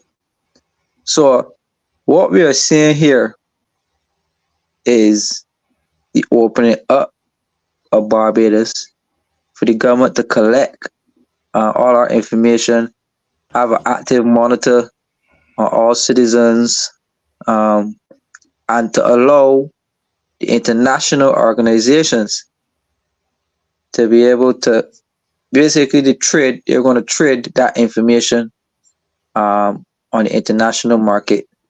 So it's accessible to hackers, it's already accessible to the international banks, because look at how the IDB put a science test in the schools to collect information on the children. And the best explanation that was offered by the minister, Kim McConney, was that the information will be stored at a location that is safe. Right? She didn't say where or that it will be destroyed, but they will store at some place that is safe. Right? So essentially, what the government is trying to create is a sale and trade of people's identity, people's personal and private information, and it basically through this digital ID card, because remember the digital ID will be very central to all of this, as Pastor Ferdinand said. The digital ID will be the part that captures your identity, right? And then the cybercrime bill is basically now to lock you in to the internet and to heavily regulate your identity and your expression, your means and ways of expression on the internet. right? So this is extremely dangerous. The direction that Barbados is heading in terms of full um, dictatorship, where the police now uh, creates a police state, as the police will now have the easiest means to enter or engage citizens based on the ideal of um, digital, there's no digital age, data information. So we are no longer people, Marcia. We are information. We are data, right? And that is how they want to view us, as numbers, as data, as something to be traded in the digital realm. So Barbados have to know at this point that we have to stand up and march. Right? We have to stand up. This is the last going downs of going downs, and they're coming at all of us. There's no one off limits except them in the bill. 'Cause remember, there's no coverage for them. They have parliamentary privilege that they could talk freely with no repercussions. Right? And today, a minister could be saying that she's going to sue people for defamation for telling the truth. Right? So when the bill comes into play and you put power into the hands of people who are already threatening to sue on and they don't have no grounds to sue, just imagine now when you make it very easy for them with the cybercrime bill. Right? They're going to persecute the people of Barbados, and we didn't vote for that. So we need to stand up and march, Pastor Ferdinand. Well, and to be honest with you, Kimar, uh, um, maybe it's something, maybe I'm a conspiracist, but America's behind this. The United States is behind this entire move to control communication between citizens and their government, and for government to control that. They pushed it through the UN, the sexual orientation and gender identity matter through the UN, intimidating and threatening every single African state. And we are experiencing the same thing here from an international standpoint. That's why I keep saying that a lot of this legislation we are seeing is not homegrown. This is legislation that is engaged at a global level, and Barbados is finding itself having to conform to it otherwise. And what we, the people, are saying is we didn't vote for the United Nations. We did not vote for the World Economic Forum. We did not vote for the WHO. We did not vote for Geneva. We voted for the Barbados Labour. Well, the Barbados Labour Party was voted for by some of the people in Barbados. Let me correct myself here, because it is a minority government. All right, because these are aspects that are deeply concerning and deeply troubling, and there is no Bajan. There's 731 people on this show at the moment. That could equate to nearly 5,000 people, because, Marcia, I was saying earlier that each one of those may represent a household, and in a household you could have 5, 6, 7, 8 people in that household. Okay, so we could be talking to close to 5,000 people tonight. And I am saying that we need to protest this bill seriously and urgently. And I think there is a march coming up this Saturday that I expect to see Barbados out to.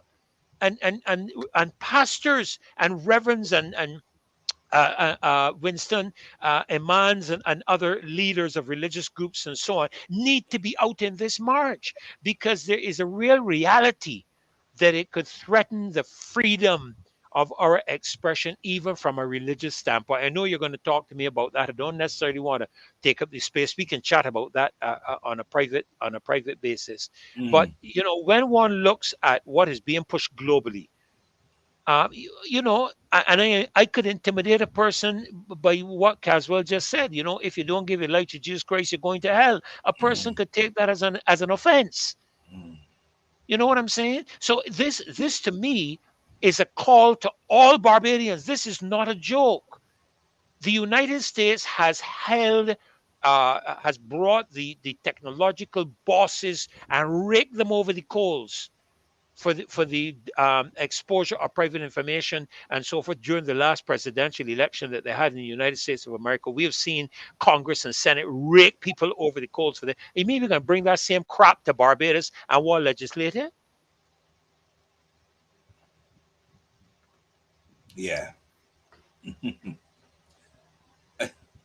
I strongly believe though that every time they do something that is contradictory, just that we will be invasion of our privacy, or you know, a violation of our freedoms, that we should just file an injunction. I mean, it don't, and maybe Colin here is on. Colin can tell you it doesn't cost much.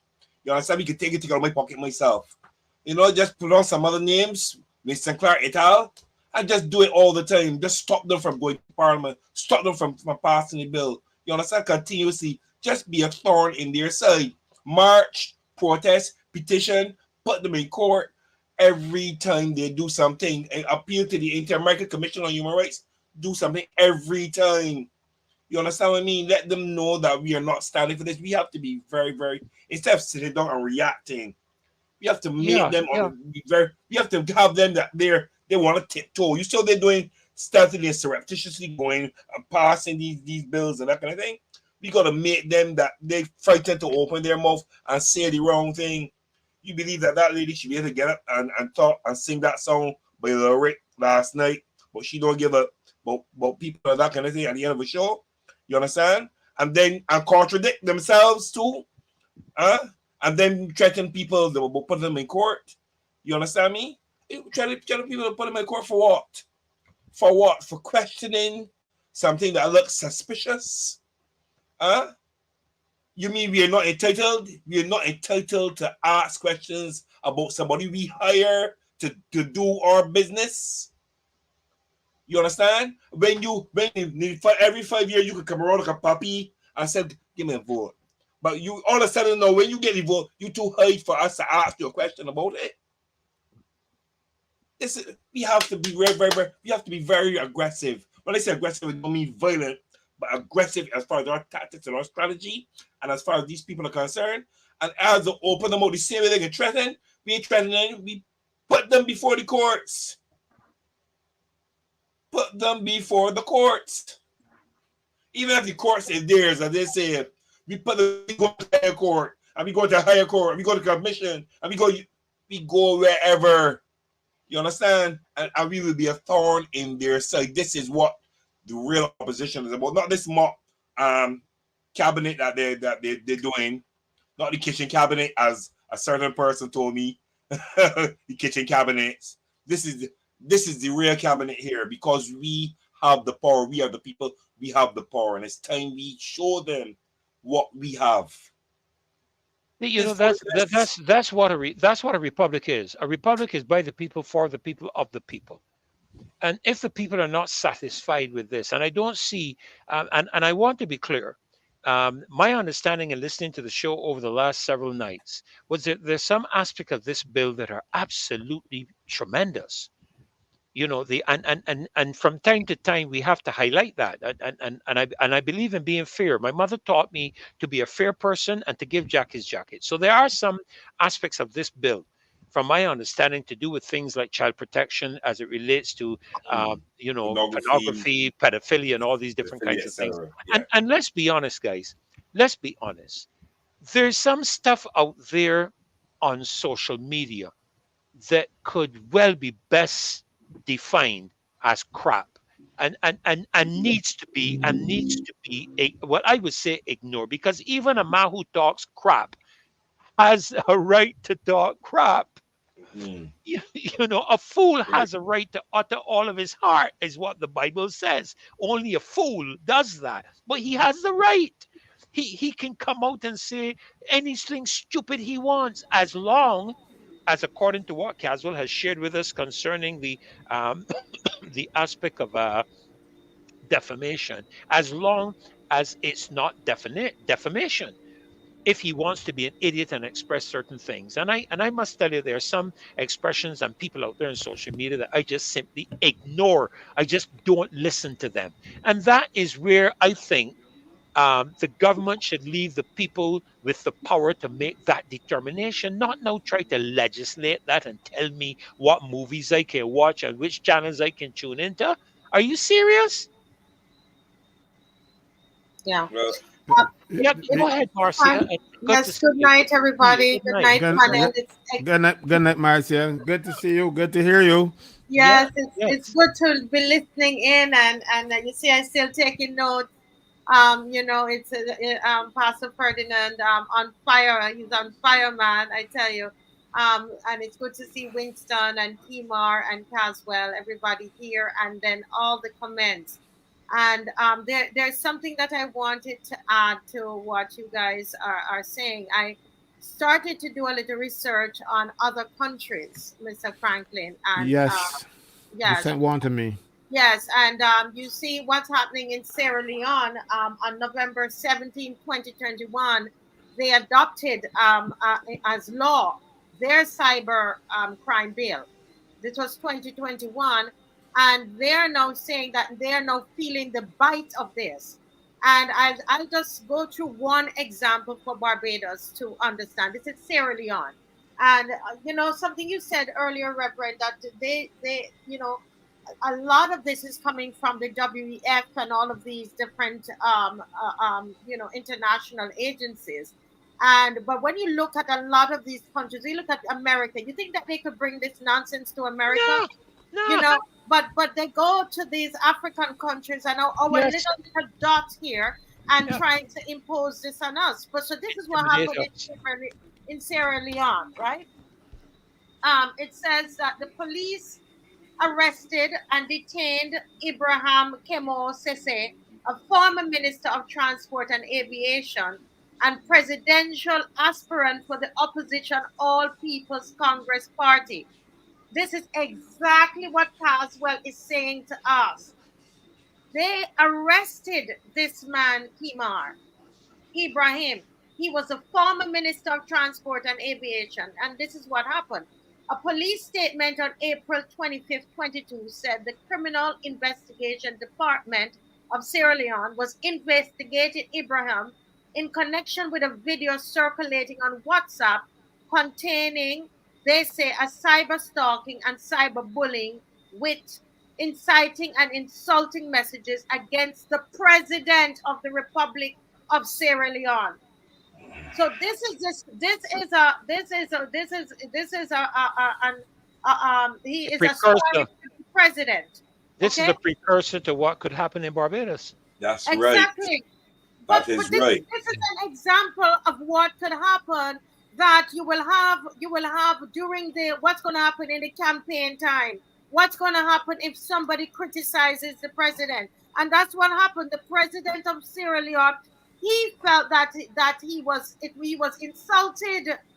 His feelings were hurt on May 5th, 2022. But listen, the former minister was brought to court. The particulars of the offense, according to a communication from the judiciary, was that between March and April 2022, this former minister, through social media via WhatsApp in Port Loco, did willfully and repeatedly communicate directly to the president in a manner that he knows to be false for the purpose of causing danger, obstruction, insult, injury, criminal intimidation, enmity, hatred, ill will, or needless anxiety to His Excellency President Dr. Julius, or causes such a message to be sent. The politician was remanded in custody, Whoa. right, There you go. until May 9th, 2022. So they arrested him in April, and he remained in custody. Right now, what's interesting about this case, right? In this case, the charge of false publication, insult, injury, and causing hatred, ill will, or needless anxiety are classic elements, what they say, of defamation. It would appear, therefore, that he's been prosecuted for defamation under the cybercrime pretext. It's important to point out that the former minister made the declarations in public and in person.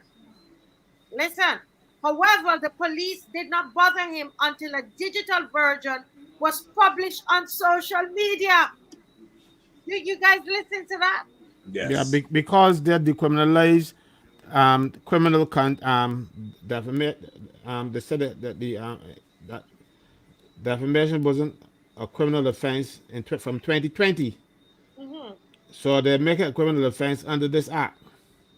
We You have to see, be that is the problem here. You careful know, there. they got rid of it in one form and then put it back in another.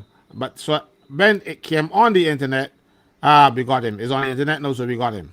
And that is what Yes, they want to. That's what they want to do that to is us here now. crazy. You imagine if I get up on my WhatsApp and say that Mia ugly and that makes you feel bad and that she here want plotting and I say so. Like the police will come for me for saying so. But Caswell, Because if she just feels hurt because they say she's ugly, she hear what plotting. I ain't want to say anything, um, so hurtful or painful or anything. So, but as long as she feels hurt, and she yeah. tell the police, I feel so bad. He said me those things about me. I lock up. But That's what listen to happened. what That's what this act can do, listen to whether what Marcy is it is saying, true or Caswell. not. Listen to what Marcy is saying too, right? Because I was reading remember along with her.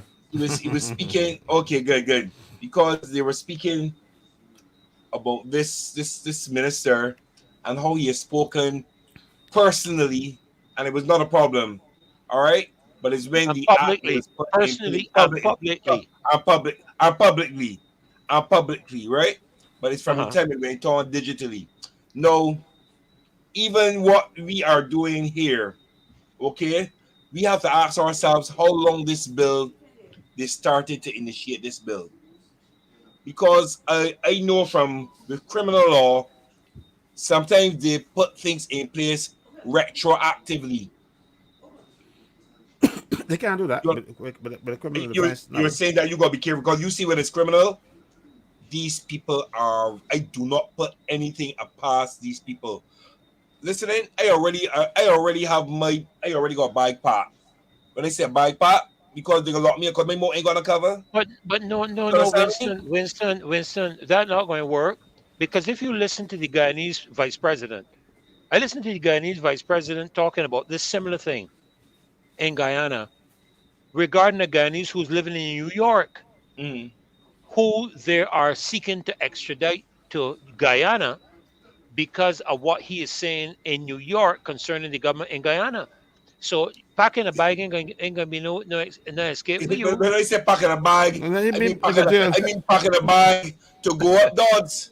Because they gonna lock me Okay. up. Oh, You understand? Because I because, cannot see them doing fully. I don't say anything. Yeah, You understand? I I'm think gonna this. say something and who somebody's gonna feel intimidated, insulted, suffer from anxiety, depression, whatever. But you can tell them like it is. But you see, this is why I wanted, and I'm going to continue to do research and to bring to us what's happening in other countries, so Very we interesting. understand. Because sometimes, people think that people are just making noise because oh, they don't like the government, etc. That they're making noise. Oh, they don't want to take the thing in the arm. They said, oh, don't work. You can't work if you don't take it. And then we say something is wrong with that. Oh, you guys, you just want to be rebellious. You just want to, and now we hear that it was wrong. Caswell yeah, took the yeah. court the case to court, and it's wrong. What am I saying here, guys? In Sierra Leone, they have had this since 2021, and they are feeling it now. They're feeling it now. They cannot criticize the people in power because that president felt insulted. He felt anxiety, and So what? they lock up the man. So we can say, yeah, we're saying so, but according to this cybercrime bill, as Caswell is saying, this government will remain, they're ensuring that they remain in power, because you can't criticize them. You can't speak against them. Yeah, you mentioned the next upcoming election, Marcia. When you begin a campaign, and the one thing I will say is that I have always been concerned during political campaigns of people being attacked on a personality basis. Stick to the issues and deal with the issues. That has always been my approach. But even in dealing with the issues, Marcia, you have persons who are behind the issues, right? And at the end of the day, what you're saying is that you are muzzling what I can say in an election campaign, that in the event I criticize a policy or position or whatever it is of government that could reflect on the appropriate minister, or for that matter, even on the prime minister, that I can go to jail. Pastor Ferdinand, you said something there that was very triggering.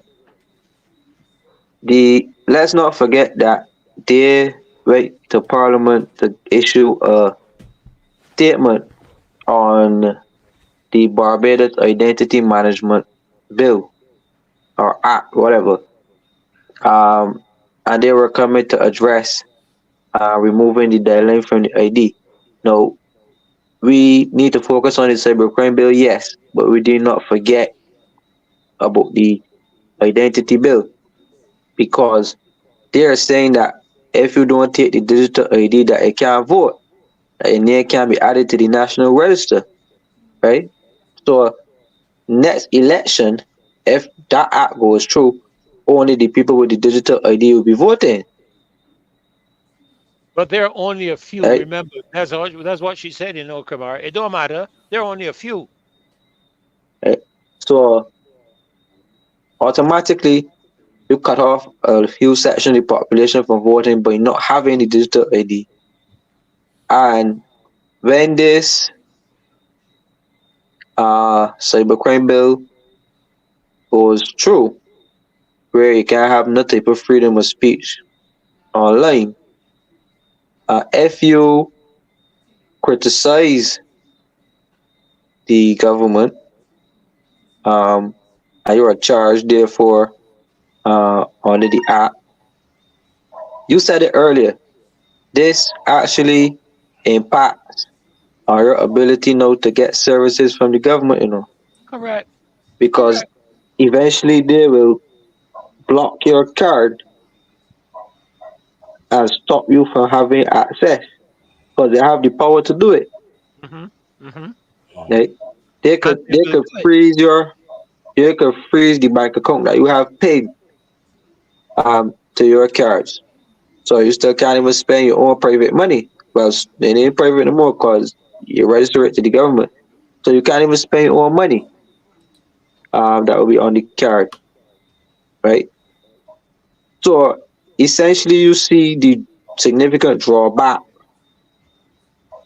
of taking the ID, and we cannot take our eyes off both apps because they're tied into each other, and Yes. Yes. uh, they still owe us some more information, and they owe us some action as well in terms of making some serious changes to that identity management bill, right? But we need to tie the two uh, in together, because the control, and remember the digital ID be storing data as well, Yes. right? Yes. Yes. So a computer system, again, remember the minister spoke about government departments being able to get information from other government departments. But remember, the police is a government department, the attorney general office is a government department, the courts is a Right. government department, right? So when you have law enforcement now, with that type of power in society, being able to access people's data, then you essentially allow the police to completely criminalize people, right? You have direct monitoring, so they can now sit down and watch your phones and just come, kick in the door and come for you, just because you on the phone, and they're actively monitoring everything that you do, right? So the people need to really, really wake up, and again, let's not forget the two acts, but wake up, because this thing is going past dictatorship. This is full authoritarian rule, And if we don't do something about this, this is going to end up exactly like a communist country where your political opinion, well, not even political, but your basic opinions could land you in jail. But Kimar, two things are running through my mind. One, on the basis of this, you might find yourself not even being able to leave the country, where you are stopped and prohibited exit at the airport. And the second thing I'm thinking about when I look at this and I listen to what you've just said concerning the digital ID and so on, is the intrusion into the privacy of the individual. Marcia made a comment earlier. This would not see the light of day in America, but look at where they have chosen to press the issue in Africa and these small island states, who we don't have the power, we don't have the clout to be able to push back, because let's face the reality.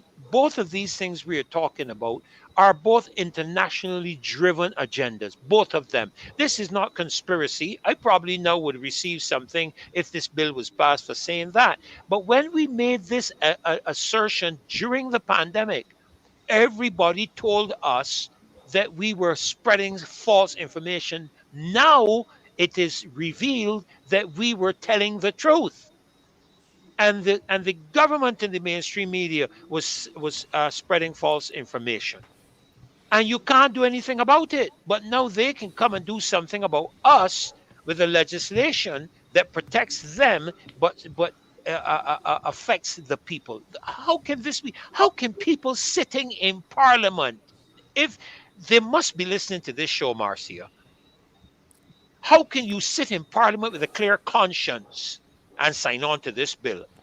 I understand your predicament, Freddie. Because you have a conscience, you think that everybody's got one. You know, But conscience but don't. but No, Dr. no, no, Laswell, no, some of no, these people, some of these no, people no. I know, some of these people Some of them I know, but that don't mean that they have a conscience. Listen to me. What this is all about is security for your old age. Your old age for a politician starts at 50. All right. So they want two terms. So if they get the prime minister vexed, like Sandy, when some of the Dems who voted against Sandy get vexed, and he was supposed to resign or call elections. Sandy said resign. I had a mandate. If you want one, you gotta get one too. And he called elections, and about 8 of them came short of their pensions. Mind you, the next administration came in and changed the rules and give them back their pension and give them a pension. But that is all it is about. You will get a pension for life when you reach 50 and having served 8 years in office. Okay? And that pension is half your salary if you serve 8 years, or if you serve 12 years or more, it is 2/3 of your salary. That is what drives most people to parliament these days.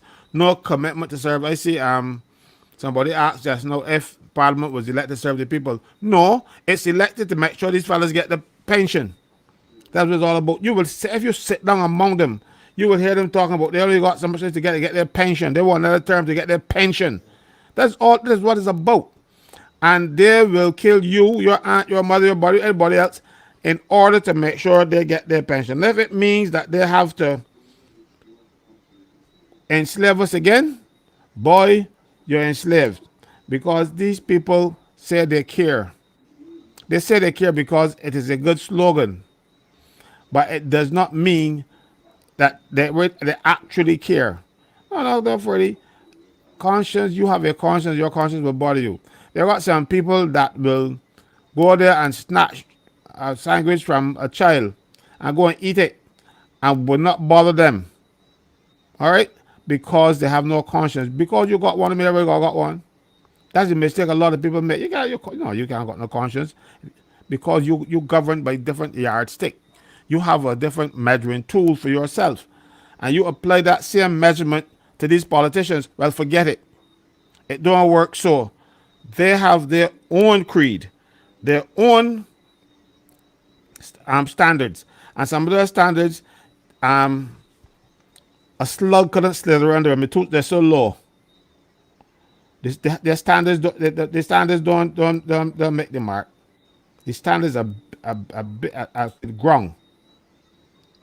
You, you, that, You know, Miss Dr. Freddie, I wanted to ask Kimar, Mhm. and I saw somebody put up a note to outline to make it clear to people what this really means, and that's one of the reasons I tried to read that little, article from Sierra Leone. But Kimar, for young people who are who use the social media probably more than I do. What does this really mean? Can you you're the youngest among us, even though sometimes I think I forget that you're young. Is he I still like, there? but, I don't but see I him. like, I like what you said. He's the youngest among us, and so there's no old here. We're all No, young. not at He's all. just the Hold on. youngest. I, Hold I on. Not thank at you for that all. correction, Freddie. I was want to correct her, but since you do it, Mhm. He's the No, it youngest of all it the young wasn't. ones here. It wasn't the correction. It was a extrapolation. Yeah. Yes. But Kimar, I want to hear from Kimar, and the rest of us can always join in later. But can we break down what it means for young people who use the internet, who use the social media? Well, to start, most young people get their news from social media platforms, popular blogging sites like White Collar Crime, TBC News, X News, BIM Lockdown, and the Versatile. So they give you like ready done news. So as something happen like right now, trust and believe they have the pictures and the full story posted up like right now. Um Sometimes, well, most of the time their news are more accurate and more detailed than the traditional media sites. When you go and make comments on the media nation and Barbados, they just delete your comments online. I'm Hmm. sure Winston could attest to that, Yeah. right? Um, so there's already a heavy level of regulation on social media sites in Barbados already because people flag your post, get it taken down for hate speech, and report it and have legal and it gets strikes down, right? So we already operate under that level of censorship. But the free flow information, people use the space to speak out. I use the space to speak out with the truth. But what the government and this bill now is trying to do is to say that if you're not law enforcement or medical practitioner or some state sponsored person, that you can't go there and give an opinion. So, for example, during COVID, and you have Winston up there uh, protesting and speaking about the job and not to take the job and XYZ. Hmm. Um, this act now would have caused Winston to be fined or jail, right? Fred Carbine, for sure. You would have captured personalities as such who are speaking against PAMP and those organizations against the curfews and things. So the impact that it has on the young, right? Well, I think that there needs to be regulation because some young people tend to share like nudes online, which is not good. Um, Sometimes it gets a little slanderous and defamatory. But most young people tend to conduct themselves in a respectable way on social media anyhow. But Okay. until there's a feud or there's a breaking away or is where things come out on the internet. But I must say that while um, we like information and we like to receive information, there are some things that just don't have a right to be on online. Mm-hmm. What's that? Right? But when it comes to speaking, Marcia, the truth, Mm-hmm. you can't take that away from people. You can't take people's voice. You can't stop them from giving their opinion based on feelings. Right? And as young people, we tend to be more emotional at this age. Mm-hmm. Right? So they are preying on the vulnerability of young people who tend to be more vocal at that age when they're not coming into themselves and forming their identities. Uh, right. Right. So I say that for young people, this is not going to go down very well. But knowing how innovative the youth are in these times, they'll definitely find a way around it. And if the government push the young people to that point, that they have to find a way around it, I'm sorry for the government, but they'll be voted out in a landslide because the young people that they are not going to take that lightly. And we saw a bit of it in terms of how they handled the last government on social media. It was gruesome. So the way this government are heading, if they force the young people to that level of frustration, I can see the young people turning around and using social media to really get at the government. So they need to be very careful in this day and age. Mm-hmm. Mm-hmm. Yeah. Someone. Thank you, Kimar. Somebody says the young people will be the ones who humble this government. Winston, is there anything that you You muted. I can't hear you. Muted.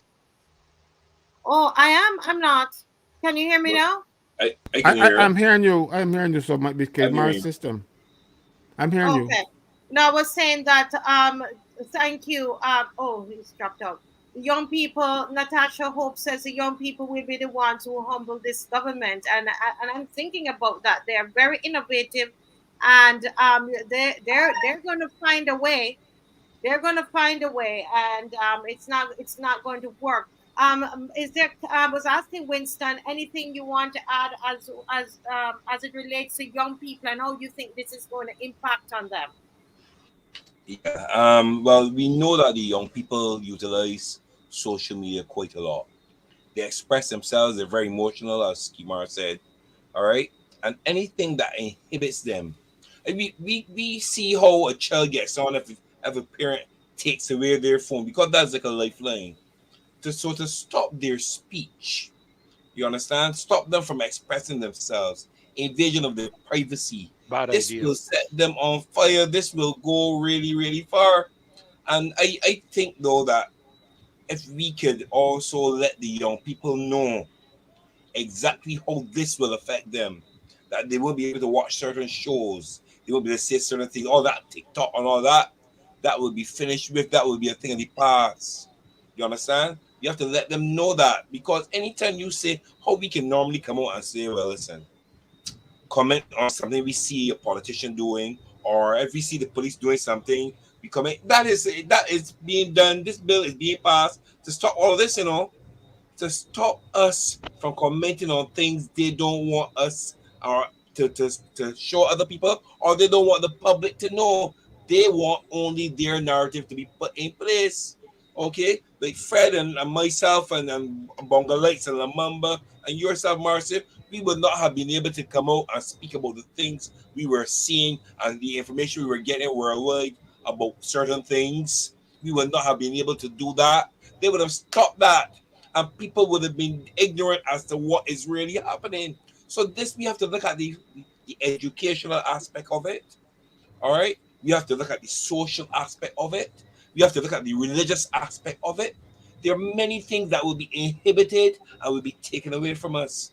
And unless we stand up, I mean firmly, You know, these people are going to enslave us not only physically but mentally, emotionally, in every aspect of our being, and we have to stop it. You know, the feelings we had, we young people, not the younger ones like Kimar, we young people had before. Our children or grandchildren are not going to, if we allow these things to happen, they're not going to see it. All right, Yeah. and that's why. You know, That's why. Go ahead. yeah, somebody is mentioning something about confusing cyber etiquette and etiquette with cyber crime. But But Pastor, you, before we go there, I wanted to. There's a reason I wanted to complete this cycle about the youth, right? So Mm, just hold on, hold on. I saw it as well, and it's quite an yeah, okay. interesting thing. Just hold on that. mm. Mr. Franklin, do you have any thoughts about the youth? Because we need them to come out, you see, and That's to right. realize.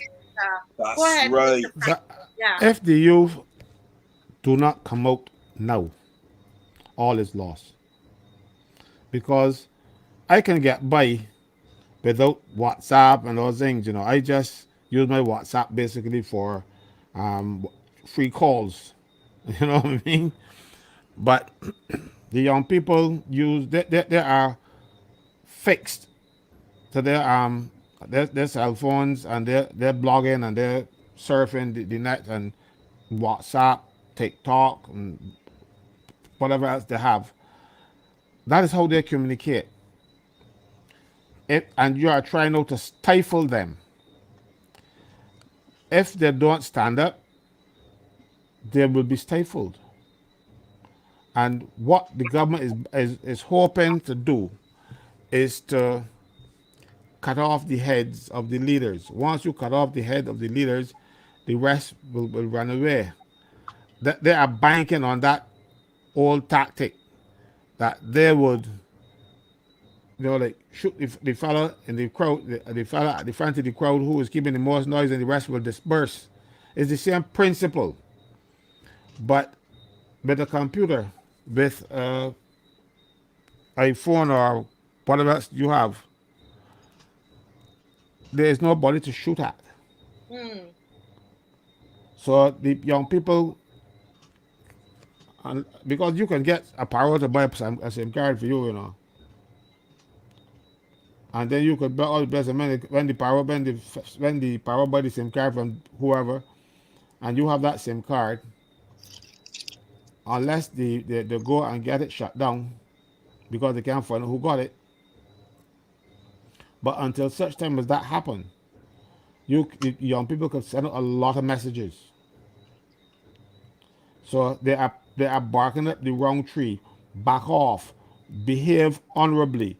This government has refused to behave honorably, and all they are interested in is to be in there and have power, get kickbacks, get 750,000, $7,500 contributions and all kind of stuff. That's what they're looking for.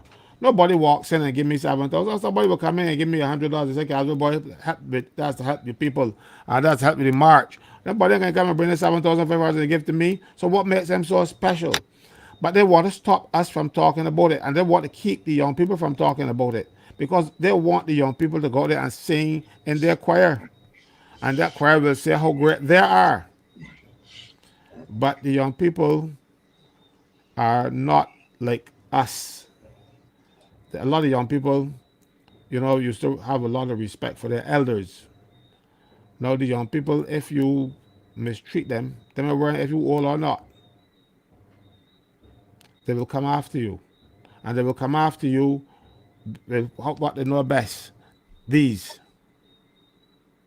Yeah. Because trust me when I tell you, those young people, I remember my own granddaughter before before she went to school, she picked up the phone and called me. Her mother saw her talking on the phone. She just came out of the shower. Said, "What you talking?" She's like, "Talking my grandfather." And she said, "Who called him?" She said, "Calling myself." She didn't know numbers yet. But what happened when her mother called me? She saw where her mother touched the fingers on the phone. So when the mother put it on the phone, she touched the same things and called me. Mm. At that age, the young people started to use the equipment, here we tell you, they can't take it away from them now. They will be lost without it. And they're not going to allow this government to take away their lifeline. Yeah. Because without a phone, and without a good phone too, because you're walking about with crap. These young people go and buy phones and hire purchase, man. I passed a day by a store, and they had these phones here that my son gave to me because I would not buy one of these. Um, on special for $1,800. Mm. It was on special. So I said a phone for $1,800. Well, but my son, what happens with him? He gets the new phone every time. So each time he gets a new phone, I get this. I get hand me down. So I had about 5 or 6 my phones so far, and so each new one that comes out, I get the one I get the year after, because I was about these things, and I can't keep up with them. But the young people keeping up with them, and they will spend their money on them. They go out to the stores Right. in town now, and the stores giving you a purchase to buy these phones. The children don't want no house yet. They want a phone first. They don't want the car yet. They want a phone first. They don't want girlfriend yet. They want a phone first. Every so you try to take away their phones and see what will happen. You try to take away the ability to use the phone to communicate with each other, get their message out. And you're looking for trouble. And they will get it. Yeah. Then Yeah, they but have to you, be careful. Dr. Ferdinand, you were talking about. I just wanted to. I think you were talking about the cyber.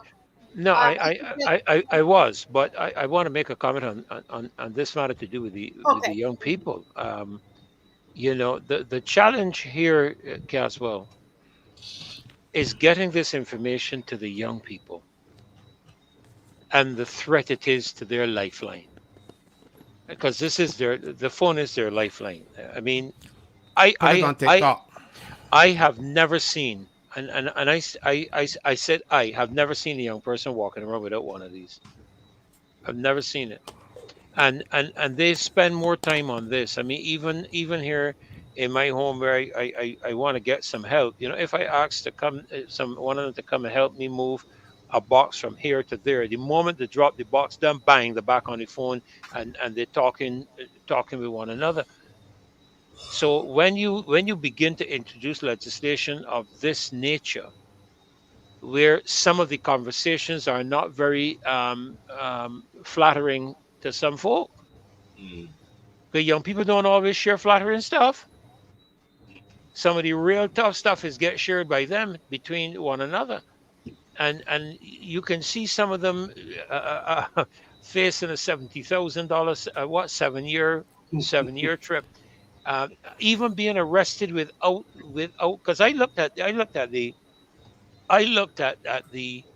I don't know if you all went down to look at the investigation and enforcement as it relates to the magistrates giving the police the authority to invade your privacy and invade your home, and to take possession of your devices.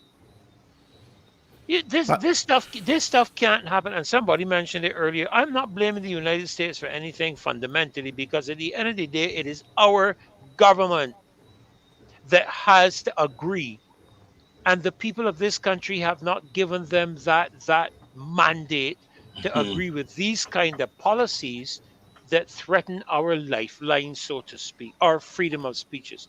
Was it you, Marcia, in one of the in one of the shows that mentioned, or was it Kimar, that mentioned that one of the first steps toward a dictatorship is to take control of communication?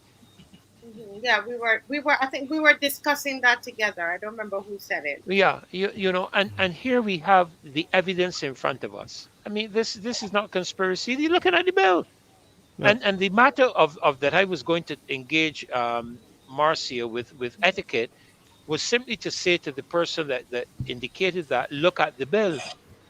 You just have to look at the bill and see that the bill is addressing etiquette and information and cybercrime, wrapping up into one, and threatening you that even if you utilize the etiquette.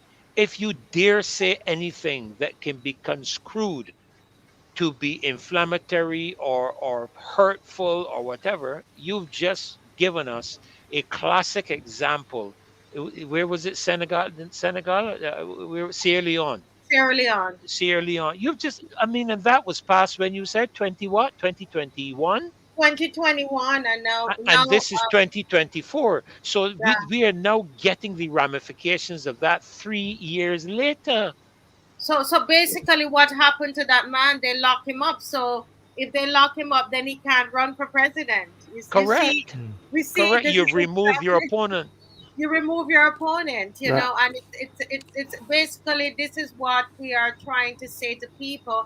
And you know what, Mr. Franklin alluded to that tonight. But some people, going to say, oh, he's exaggerating, but it happened in Senegal. It's happening there, and the bill only became law in 2021, and they're feeling the bite of it in Senegal at this moment because they In want Three Sierra years. Leone, Sierra Leone. Sierra Sierra Leone, yeah. Leone. Yeah. I'm thinking of Sierra Leone. Thank you. In Sierra Leone, Yeah. You So are thinking about Senegal because the fella Macky Sall that came here last week, he went back home, canceled the elections, turned Yeah. off mobile internet. He did it today, you know. So Today, yeah. so you can't use your phone out there now. the, You the know man turned off the internet. the And mobile internet thing. he was That just was here. that was He He just was was here. here just Yeah, last that's week. right. He came to That's get right. instructions and to formulate plans. This is how it's supposed to be done. But what I want to say though, do not discount Kimar. Kimar made a point a couple shows back, and I am not hearing it going about, but I can support him on this because it says where a judge or magistrate is satisfied on information on oath given by a police officer that there are reasonable grounds for suspecting that an offense has Yes. been, is Yes. being, And or or is it's about about to be committed in is Yes. any place. How would you know mm, that an offense on a computer is about to be committed? Correct. Are you bugging the phones? Kim, I made that point, you know, and I ain't say anybody. I listened to him. I nod my head. I agreed with him, but it is not being. Not people are not realizing that these people planning to bug you and But bug you you re- legally. but you They remember, are saying Pascal. how. Sorry, you remember when we started? I mentioned that while we were looking at 19 and 20, I read on down 21, 22, and 23. 23 is a very serious one. Go ahead. Yeah, yeah. It's a You very know, serious one. Kimar highlighted this the very first time we spoke about it, but I'm not hearing it being pushed by anybody else at all, at all, at all. Just Kimar. Yeah. Yeah. You know, that's why they don't want him about the players. You know, he too bright. They want to take he out. But I am not even, I You am know, not even, you know. listen, I am not even hearing, and I'm going to be brutally frank. I watched a press conference the other day, and I try to remain civil and polite. But I really was very disappointed when, in listening to the shadow government. Does it? Shadow parliament, shadow No, what? no, no, no. Shadow cabinet. Somebody tell me not shadow, shallow. Okay. You Okay. know, you know, I you know. was, I honestly was waiting to hear a name in terms of economics and finance. And I couldn't believe that the name was absent. I won't call the name, but if you call the name, I'll whistle. Kimar. But you better whistle. Because Kimar. let me tell you something. See, he has so much insight and foresight. I'm telling That you. that that is what is troubling these people. You know, if he decide tomorrow and go and say, Prime Minister, I want a job with you, man, he ain't work. You know, cause you want silence him one way or the other. No, Yeah, Calvin, this is not DLP bashing. We're not bashing the DLP, but they're I'm not bashing supposed to that. I'm be. not No, bashing no, the no, hold DLP on. nothing. I am Listen, let me talking be the straight. truth. Let me be straight. They're supposed to be the official opposition party in this country. Who Don't get me upset now. Okay, is we had two parties in this country over the past God knows how many years: the Barbados Labour Party and Democratic Labour Party. And Democratic Labour Party was voting out of office. So don't tell me no foolishness about here comes the LP bashing. Right? They're supposed to be the official, and I'm saying official in inverted commas, opposition party in this country with the largest category of persons supporting them as a party. But And what are we hearing? What are we hearing about this? And I have had exchanges with them, and I have heard Marcia say, when time comes to commend them, we commend. But when time comes to critique them, we critique. So don't let's come with this nonsense. Okay, let's deal I, with I just let's deal with the facts, want to please. intervene here, and to say, let's to revert back to Caswell's point. Um, remember that when the government changed, one of the first people that the government brought back to be a consultant was a man who was relieved from his duties because of allegations of wiretapping. Yes. Right? They brought back a man who was relieved from his duties for wiretapping people's phones. I gave him a consultancy job close enough back to what to do. I mean, God knows what he was hired to do again, right?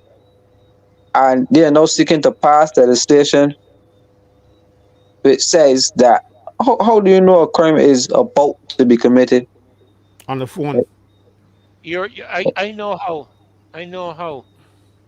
Right? God, they're God. Right?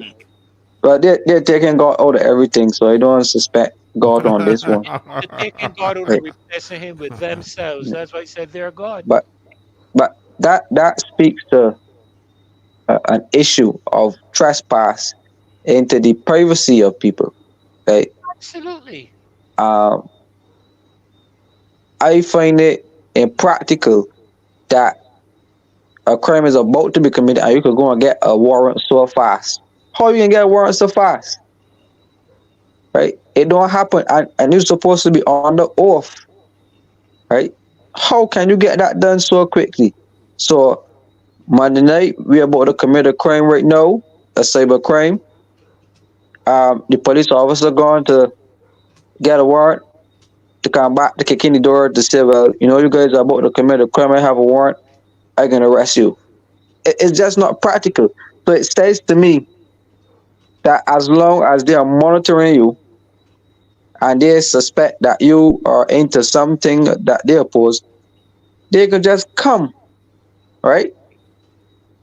Because it's very easy to get backdated warrants and that type of stuff, right? And especially, who controls the police, right? Who controls the police? The office of the Attorney General and the Prime Minister. Not so, right? It's no. The Prime Minister. Is it? It's and she controls the office of the Attorney General. Yeah, she is in control of everything. That is why she went and got her own people selected to run these various institutions like the police and the defense force. Don't forget that the man has been my friend for a number of years. We went to school together. He was too old to become chief of staff of the defense Ah, force, and they went to parliament and changed the changing law legislation, so yeah. that he can become chief of staff. Mind you, So, the guy Granham who was retiring because he was too old, they retired him and they carried the age. As a matter of fact, they carried the age just before they sent him home. But they said, well, since the age up, well, you can stay on. They don't do that. They brought in the man they want. Then you had a situation where a number of police officers sued the last administration, to the government, because they were not promoted. promoted, yeah. And they went to the High Court in Barbados, and the High Court dismissed their cases. They then appealed to the Court of Appeal, and the Court of Appeal dismissed their not having a case, dismissed their So cases get too. promoted. And then they went to the CCJ. And just before the case was about to start, the lawyer for the government of Barbados got up and said, We are going to settle. We win a case. What are you going to settle for? You won. You won twice. And the decisions of the Court of Appeal and the High Court, you have a good chance of winning, especially when you go to the CCJ, who can be relying on the same facts. But no, and then they turn around, give those policemen a wash pan of money, and they make one a commissioner. Now, who is he going to be loyal to? Mm. That is what I am concerned about. I am not going to accuse him of going to be corrupt or anything like that, but the likelihood that he will favor the people who put a lot of money in his pocket and make his commissioners to go down in history, I believe that he might be loyal to them. He might very well surprise me and turn out to be one of the best commissioners they ever had anywhere in the world. But I would have to wait and see that, because the way people behave, you don't bite the hand that feed you. Because if I know you bite my hand, I think feed you. You know what I mean? So that is why the Prime Minister has put in place. She went and got a man, controller of customs. She put him there. The chief agricultural officer, I don't know, she didn't work out, so she contract gone. I don't know what happened there, but she start putting people on contracts and making sure, ensuring their loyalty to the people who put them there, because you're getting a contract, but your contract will expire before the government expires. So you have to wait for them for another contract. So she has sewn up everything to make sure she controls every aspect in this country. She got, and I swear now she's controlling the dams. Yeah. There's a question that somebody had brought up there, Dr. Ferdinand, about suicide, because I saw a report from Starcom that the, Minister Cattle was saying that, basically justifying the bill, because a lot of people lost their lives through suicide, and she's saying that some of it is connected to social media. I must say that I don't know. I know of at least two of the cases of suicide that occurred with young people, because, as you all know, I work with young people, and I know that at least two of them had nothing to do with with um with with Cyberbullying. with cyberbullying Bullying. or anything. It had to do, actually, what they do, why they don't want to they don't want to talk about it, but this has to do with, sometimes, with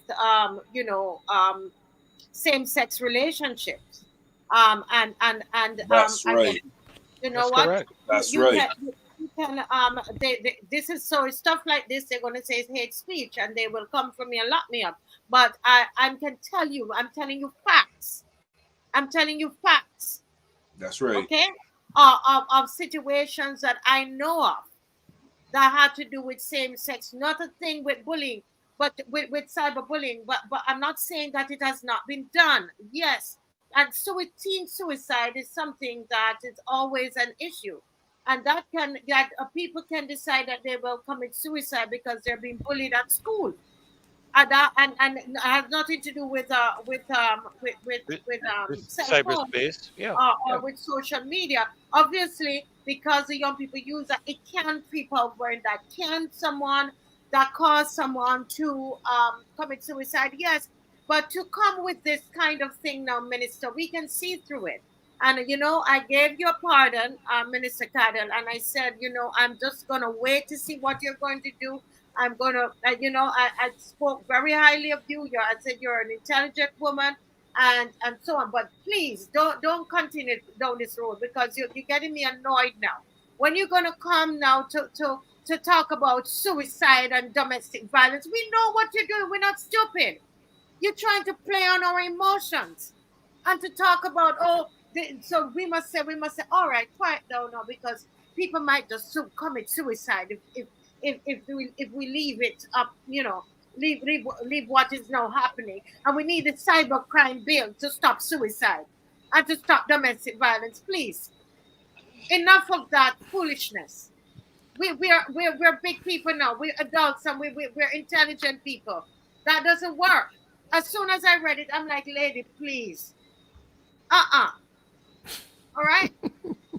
It does You, not, you, Mr. Franklin. It's ridiculous because You know? we all know what working with young people right now. One of the biggest issues is when that they have. Well, one of them, and I'm not saying it's the only one. It's breaking up. Like they're in these relationships, right? And they go bad. yeah, yeah, yeah. Yes, and when it goes bad and they have to break up because these are abnormal situations, then a lot of them feel like it's the end of their lives and they want to kill themselves. We've had to deal with them, and I know that a couple of them are like that, and we need to be able to. But you're not going to hear that from that community. And there was one in particular, and I was waiting to see if, because they all knew that that person was gay, but nobody, you don't hear it. But we had the thing between them, and know that, and explain that is and the other, they almost had another one happening. Marcia, I'll tell you something. See, they are trying to normalize that type of behavior. I'm talking about they, meaning the government. They are trying to normalize gay, bisexual, and all kind of foolish behaviors.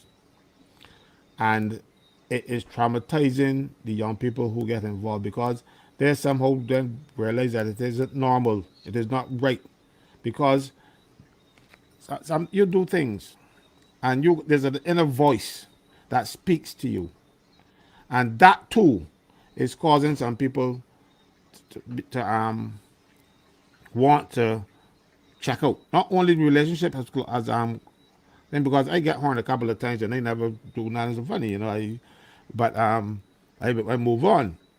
That's damn cute. Somebody else will come, but me. But this is a situation where these people are in these relationships or they are conflicted and they don't know what to do. They don't have a mother and a father to talk to them because the father is a he-man and you can't talk to him about that. So you don't got the boy to talk to, and you can't go and talk to your friend because you're going to tell somebody else. And so if it is anything, it's the government legislating this type of behavior, saying, making it, try to normalize it. That is what is causing the problem among young people. I mean, it's one of the major problems among young people because look, I have not seen so many young people till now involved in these little relationships, boy on boy, girl on girl, and right now they are out there because there is no shame anymore. But sometimes if you grow up in a family, especially if you used to go to church and you know it and you believe it to be wrong, and you get out there and you get conflicted by it, then you want to check out. But what you must remember is that also that the Bible frowns on suicide too. And people call it the unpardonable sin because you cannot ask for forgiveness for that sin. So when they're thinking those things, think along those lines. If you have any sort of Christian upbringing, you should realize that, and that is what they should be focusing people on. But they're trying to take God away from everything that people do. They want it. Even they encourage priests to defend taking God out the Constitution and that kind of thing. Because I don't want But, to but, but attribute improper motives to anybody. I'm trying to be nice, but government is trying to remake this country in the image of people, that have power. Let me put it that way, ca- ca- and we have to be careful. And then when it happens, do not allow them to sidetrack the people with nonsense. They're talking about cyberbullying and it was anything else. It was people who come up in a Christian society and they are conflicted, and then when something happens, because I know of an instance where this guy, nobody knew that he was involved in that type of relationship, and somebody, I don't know, his partner photographed them in the act, and when that act came out, you know it was he can't take it no more. He want the boy. See, he can't let his father know. He can't let his mother know. He can't let boys know. Bam, he gone. But that is because this government has said that there's no shame about that. It is normal behavior, and they want what do you call it You'll go. in the legislation that they saying what we call. I try to remember the name that they use because these same-sex relationships. There's nothing wrong with that. So government trying to bring us too fast into America and Europe's behavior, and it is having an impact on our people because Yeah. we weren't made like this. Let me tell you something. See, black people, that type of behavior is the behavior that black people have learned.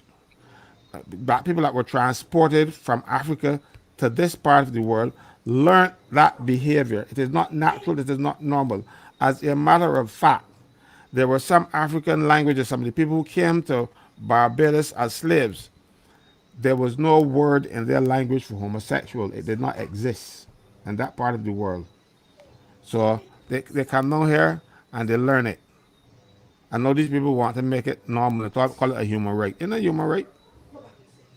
Yeah, Castle. Just you know, you every now and again you correct me when I say something. So just let me correct you really quickly on a scriptural reference. Unpardonable sin isn't suicide; it's No, blasphemy no, of the no. Holy Spirit. No, I know, but But, people say that. yeah, people say, but they're not correct. They're not But right. let me say here very quickly. I received some information today. Are we aware that there was a lesbian and gay 700 of them. and the promotion by the Canadian Radio. and British High Canadian Commission Benefit Commission. That's right. to invite youth between the ages of 16 16 and and 16 24 to 24. and come and hear about 24. neutrality. And right, look, let's be frank about this. This bill is a threat, and it has got to be resisted. It is a threat. And you said, and I listened carefully to you, Marcy, the passion you have in your heart for the young people I gotta and the go. relationships they have, and what comes out of it. I keep hearing politicians make statement without any statistical proof. I hear what you say. Where is the evidence? Where is it? How many suicides have we had for Uh, 2023? Or let me be generous. 2022 to 2023. And out of those suicides, how many were as a result of any interaction with social media, internet platforms, or whatever? Give me that information, and I will then begin to give credence to your statement. And it's the same thing in dealing with the pandemic. We hear people have died of X, when in truth and in fact, we know that they have died of Y. But you are placing every death as a cause of X, ignoring the the Y, right? And I'm being very careful because I have to protect this show. And while I was not on it, I heard Caswell said he's committed to this show. Marcia, I want you to know that I am equally committed to this show. I'm committed to this show because of the information it gives. There is spiritual, practical, physical, emotional, economic, all kinds of information coming forth here, and I'm committed to it. Okay, and I admire the job that this entire team, and I'm saying this because I know how you feel, and that I fully respect. But this entire team and the guests that come on from time to time, I just heard last week. Did you hear the report concerning the Guyanese member of parliament that you have had on this show, where she was criticized by the vice president with relation in regards to a matter to do, I think, with education, and he was saying that it was politically motivated. Right? We have That what? it was politically her expressions. Yes. She was moving toward a strike or something like that, and he said it was politically motivated. So you now can't do anything because it's right, You're politically motivated. This show deals with what is right. And whether it's the DLP, the BLP, the APP, Caswell Franklin, Ferdy Nichols, or whoever, this show will call you out Yeah. because we believe in truth. And this is what we sit on this platform and communicate. Every time this platform opens, I hear Kimar sharing truth. I hear Caswell referring to the law. I hear Marcia sharing facts. And all I'm asking is if this is your view, Madam Minister, then please provide the statistical information to justify the statement that this is Ferdy, causing suicide. let I us hear, let us then let us then look at it. You asked a question just now about the suicide rate, right? Barbados' suicide rate by the international survey is 0.3% to every 100,000 people. 0.3, which is in comparison to Guyana, which is 40.8 deaths per 100,000. Okay? We are 0.3. All right? To every 100,000. So we so don't you really have want any. so you really want to introduce a bill then for a minuscule quantity. Not that people's lives are not important, don't get me wrong. People's lives are important, but that does not justify using that, using those unfortunate situations, families, and all of that involved to justify the implementation of a bill.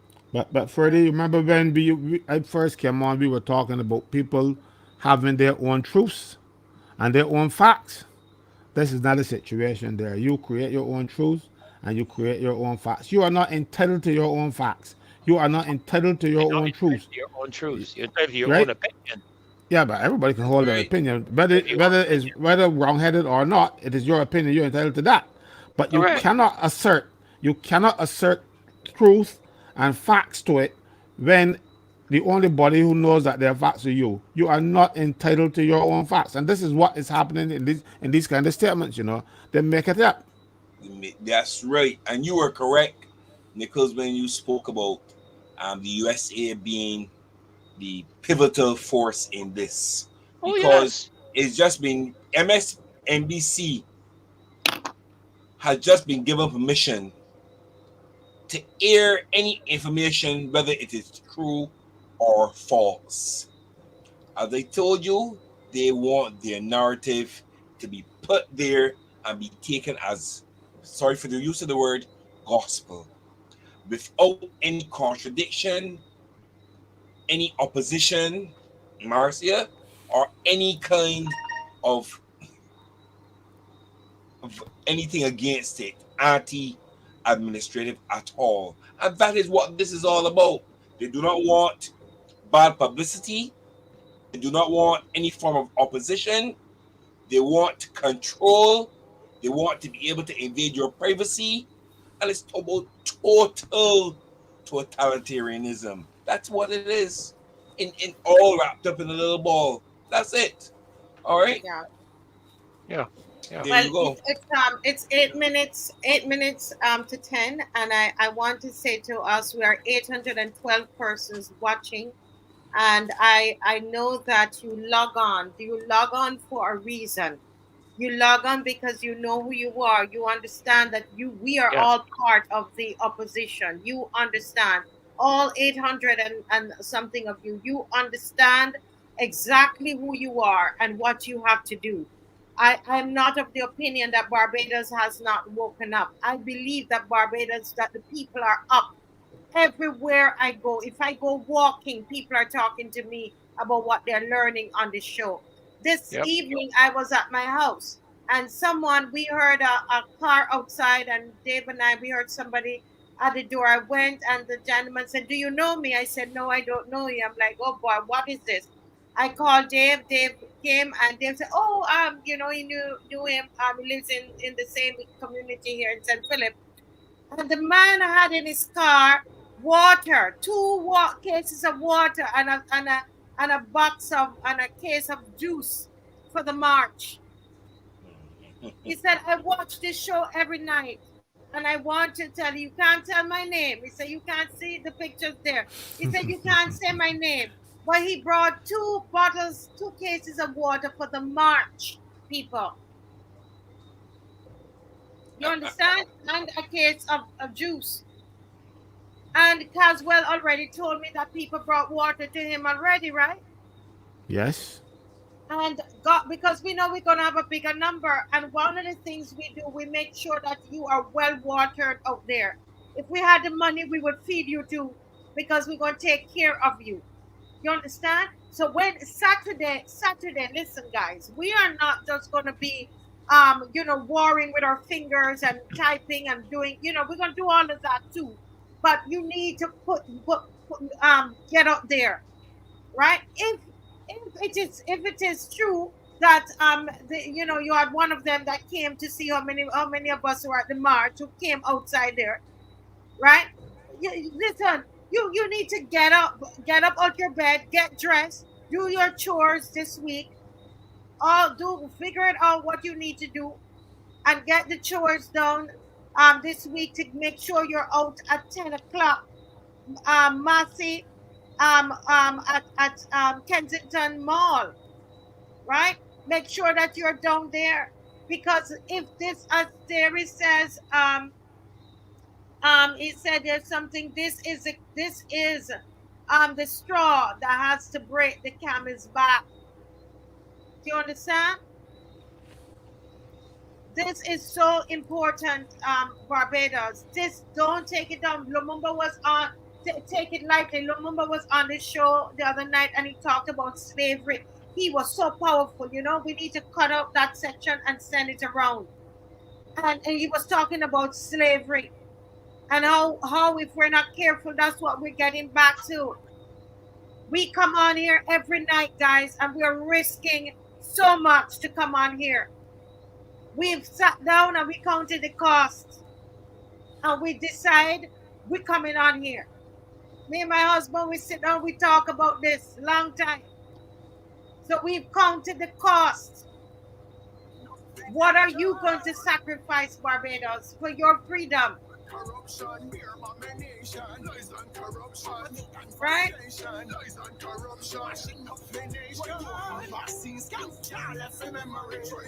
So I'm asking everybody to come out.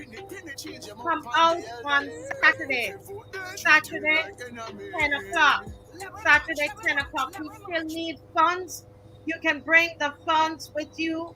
And if to donate for the cause, right? We still have to pay. We have to pay for the truck, for the music. We have to pay for the truck. We pay for the sound. We pay for the police.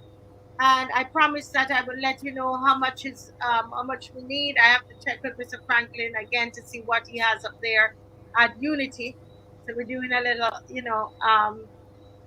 home stuff here, because we got to get all of this sorted out, right?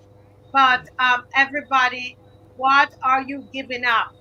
What are you giving up? What are you going to give up? I know some of you are afraid, because you don't want to lose your job, etc. I understand that, but some of you can come out. All they Numbers. have to give up, all they have to give up is their fear. That is all, because that is what the government lives and thrives on. Your fear. Because you're so afraid you're not going to do anything, and they will go and red roughshod over you. Stand up. I have been standing up from as long as I can remember, and they have not done me anything yet, because I don't rely on them for anything. You must put yourself in a position where you don't have to be out there relying on them. You speak the truth, and not your own truth, the whole truth, and nothing but. Nobody has ever come and said that I have misled them, or I have not told the truth, or anything like that. They will say all kinds of things, but speak your truth and hold your head high. If you have to suffer slightly No for it, politics. it will work out in the end.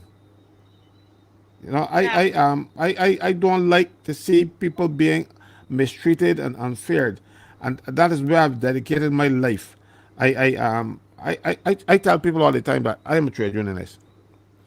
And I think that is where the Lord wants me to work. That's what the Lord wants me to do, to protect his people from villains, villains including the government. And I remember I've been a trade unionist. I've lost my job, and I went to find something else to do, and I ended up back in being a back in unionism. I got fired from NUPW 3 times, and but the last time I reformed Unity. But I think this is where the Lord wants me. This is where I'm going to stay, because somebody has to stand up for his people, but I can't stand up by myself. Join us on the march on Saturday. Yes. And You know, this person is saying something here, Mr. Colin Roach, and I'm going to address it because I don't think Mr. Roach heard what Winston said to him tonight. It's good to see you back, Mr. Roach, but we'd like for you to listen to what is being said. You understand that it is according to the Public Order Act. I won't even bother to go over it. But what I want to say to you is that I want to say to you, Mr. Roach, give up the fear and you go and march on Parliament. You've been talking about marching on Parliament, and it would be great if you do. Go ahead, give up the As a fear. lone person, you might get away with it. But with the crowd we are having, I went out there. I went out by myself. You can't go out by yourself. Go out by yourself, Mr. Roach, and march on Parliament. Mr. Franklin doesn't have any fear of marching on Parliament. But you can go out by yourself and vote and march on Parliament. I think that you should. You've been speaking about it. You believe in it. You should do it. Go right ahead. You were saying something, Winston? No, was saying that he might get away with it by himself. And he go by himself with a placard, he would get away with it. But not a crowd of people, because they would arrest each and every one of us. That's correct. You need to be glad for that excuse. That's correct. You be glad for that excuse. That would disrupt it in one. We would accomplish nothing. I'm telling you. That's one of the things I appreciate about this show. It educates us. It's just not, just emotional hype. It educates us. And I realize that a lot of people in Barbados are not aware of certain things. People in Barbados did not realize that neither one of the political parties in this country are registered anywhere in this country as an entity. People did not know that. I'm amazed at how many people I meet on the street who tell me that they thought the Prime Minister was chosen as the leader of the party. I said, no, they're chosen from among the majority of members of Parliament. But we need to educate ourselves and be educated with facts and truth. So it is very important that we hear this. And I just want to say, Marcio, I'll be there on that march. I've been on I think I've been on all of them. I don't remember if I've been on all of them, but I think I've been on all of them. I may have missed one, but I want to say that we're fully supportive of this, and it's not just a case. And I want to get this message clearly across to us. It is not a case of supporting Marcia Weeks. It is a case of supporting the people of Barbados and the citizenry of Barbados. It's not a case of supporting Marcia Weeks, because you see, people are trying to push a person to the forefront that they can get at that person. But you see, it's not about Marcia. Marcia Weeks' show facilitates what the citizenry of this country are saying to us. That's what it does. Marcia, So before we please go, don't push her out there. It's all of us. How many we got up there tonight, Marcia? 800 and something of us. It's all 800 and something of us that are expressing this. Before we go, Marcel, I want to read the second schedule to the Public Order Act, which sets out the places that you can't march on. Yes. The Queen Elizabeth Hospital, the public buildings, Bridgetown, Government Headquarters, Bay Street, St. Michael, That would be Parliament. the Law Courts, Corey Street, Bridgetown, the Magistrates Courts in the several districts specified in the first schedule to the Magistrates Jurisdiction and Procedures Act, Cat 116, the Treasury Building, Bridge Street, Bridgetown, the offices of all ministers not situated in government headquarters. It is not fair, it is law-abiding, because you do not go there and break the law to make a point. You stay within the law and do what you have to do. I would like to march on Parliament. I would very much like to march on the Prime Minister's residence. I would like to march a lot of places. But one, yeah, the Commissioner of Police will not give you permission to do so. And then he will tell you because he has to tell you why. And what to tell you why? Because it's a breach of the law. You know? So people make these statements trying to be provocative.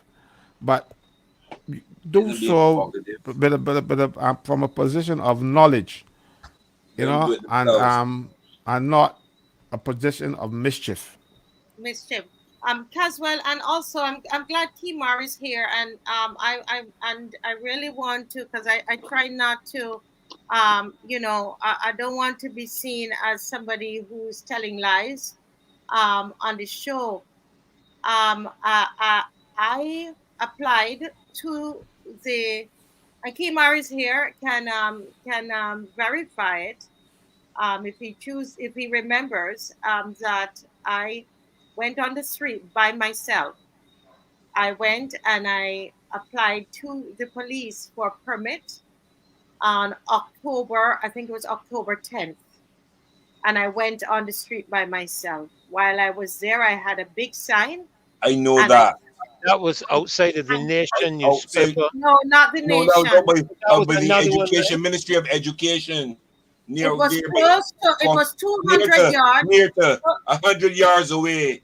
200 yards, That's from, correct. and the police went and measured it. That's That's correct. reality. I'm not being a hypocrite and I'm not telling lies.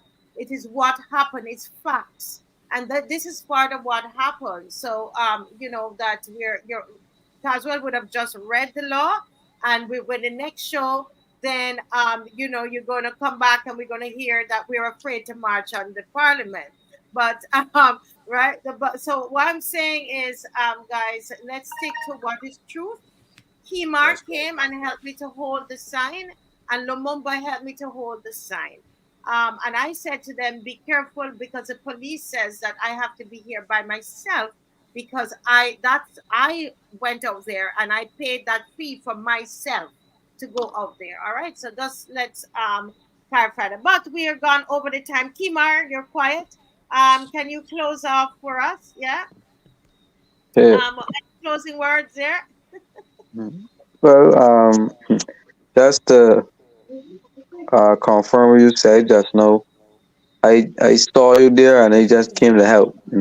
I wasn't involved. Neither was the mamba. He came also on his own free will in passing and assisted to hold the same. But nevertheless, as this cybercrime bill continues to be debated, I want the people continue to open their eyes to this creeping dictatorship that's coming in Barbados. We don't need our powerful, ever-seeing politicians to lead us. Um, I don't think man was designed um, to live with that type of power over the people. Um, so I want to urge all Barbadians to come out Saturday to the march and to let the players know that we will not stand for this, that we will not allow politicians to spy on us, that we will not allow politicians to take our information and sell our information to people that we don't even know. And we're going to fight for our people, all Barbadians, to ensure that Barbados is safe and to ensure that the people of this country gets what it deserves in terms of the vision of its forefathers and all who mean well for this country. And I don't think that those MPs mean well, but I know, and they have shown that they don't mean well for us. And it is citizens' duty on the Massy show to do something about it. And that's why I love this show, because this show is not only talk, but it's also action. It's practical. We take action. We get out there. We get in the fields. We get among the people. And that is why we will continue to support the Massy show and to ensure that the group continues to have strength in representing on the issues of all Barbadians. Thank you, Kimar. Winston, thank you for being on tonight. You stayed the entire time. Um, is there anything you want to say to the people about the march before we leave? I just want them to know that numbers count. All right, if there are 800 or something people here, I know a lot of them are. Some of them are overseas, but the people who are on, share, please. All right, and just make sure that they come out because this one is the one. Okay, we had others, yes, they were all very, very, very important, the IDs, etc. But this one is the enslavement one. This is the one. All right. I just asking each and every one of you share this show, share what you've heard, share everything, continue talking about it daily, introduce people to it. All right, and let's come out in numbers Saturday. All right. Have a pleasant night and remember do something good for somebody. All right. Thank you, one and Yes, all. Thank All you. right. yes. Thank you so much. I'm not seeing the general. You seem to have. Yeah, Are you there? We're he just seeing a black screen. I don't know what happened there. maybe a cyberbullying. I don't know. Yes, yes. Ah, Debbie, I tell you, Yes, Miss Dr. Ferdinand, what do you want to say to the people about the march? come out, come out. Let's not talk. Let's act. Let's not just what you call it comment. Let's put feet to the comments and to the talk. You know, Barbadians are always being it's being said of us that we talk, but we don't do nothing. Let's put that to rest. Let the people from around the world see that Barbadians do more than talk. They can actually act. So come on Saturday, 10 o'clock, right, Marcia? Yes, And the Kensington car park opposite the Costa Mall car park. We line up on the side of the street on Kensington Oval, and with the police support, we proceed on our route. And we want to say thanks, Marcia, to the police for their presence and for their support throughout the entire time. They have been very good to us, and we have kept within the confines of the requirements. We have always done that. And that is why I believe you have always been successful at getting the permissions for the march. So I'll yes. see you on Saturday. Thank you, Dr. Ferdinand, for doing such an amazing job, as per usual. And it's always great to hear you and to see you on. And we're looking forward to Saturday. Yes. And I want to thank all the panelists and those who, everybody who was on with us tonight: Annette, Marvin, Tyrone, Theory, Oh, Bonga, Born Again, Colin Roach, Natasha Hope, SDNH 99, Tyrone Nurse, Frederick Gemma, Easy D. I mean, the list goes you on and on. you are Over you are 800. running yourself you're running yourself in trouble just like when you give a Yeah, vote yeah. of We'll thanks. still call as many as I can call because it's really about them. Yeah. Theory Gittins, Square Four, everybody, Kamhar who joins, we just want to thank them. I think the general is back on, and we don't leave until we get him to say the final words to us. So, General, say the final words to us. And before you do that, the prayer is still going on. Listen, the prayer is an important aspect of this whole thing. So we're going to ask you, if you haven't taken an hour of prayer, that there's a prayer group that has asked me to announce it. You can always message me, and we will be able to I'll be able to pass your information on to this group, and they will be able to give you a time slot, or you can say the slot that you want to pray. It finishes on the 9th, so February 2nd to the 9th.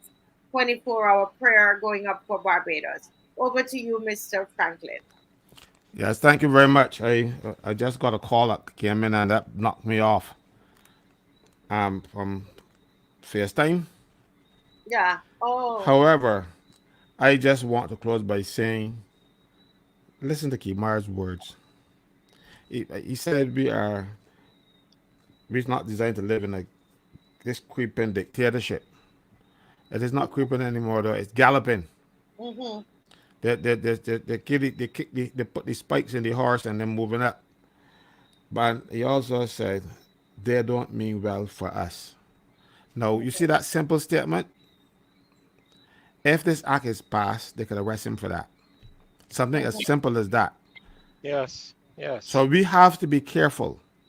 And we have to tell people we do not want to live in a police state where the slightest thing you do or the slightest thing you say can end up with you in jail waiting for trial. And you know what happens with trial? People go to jail and wait 5, 6 years before they get their trial, and then they're not guilty.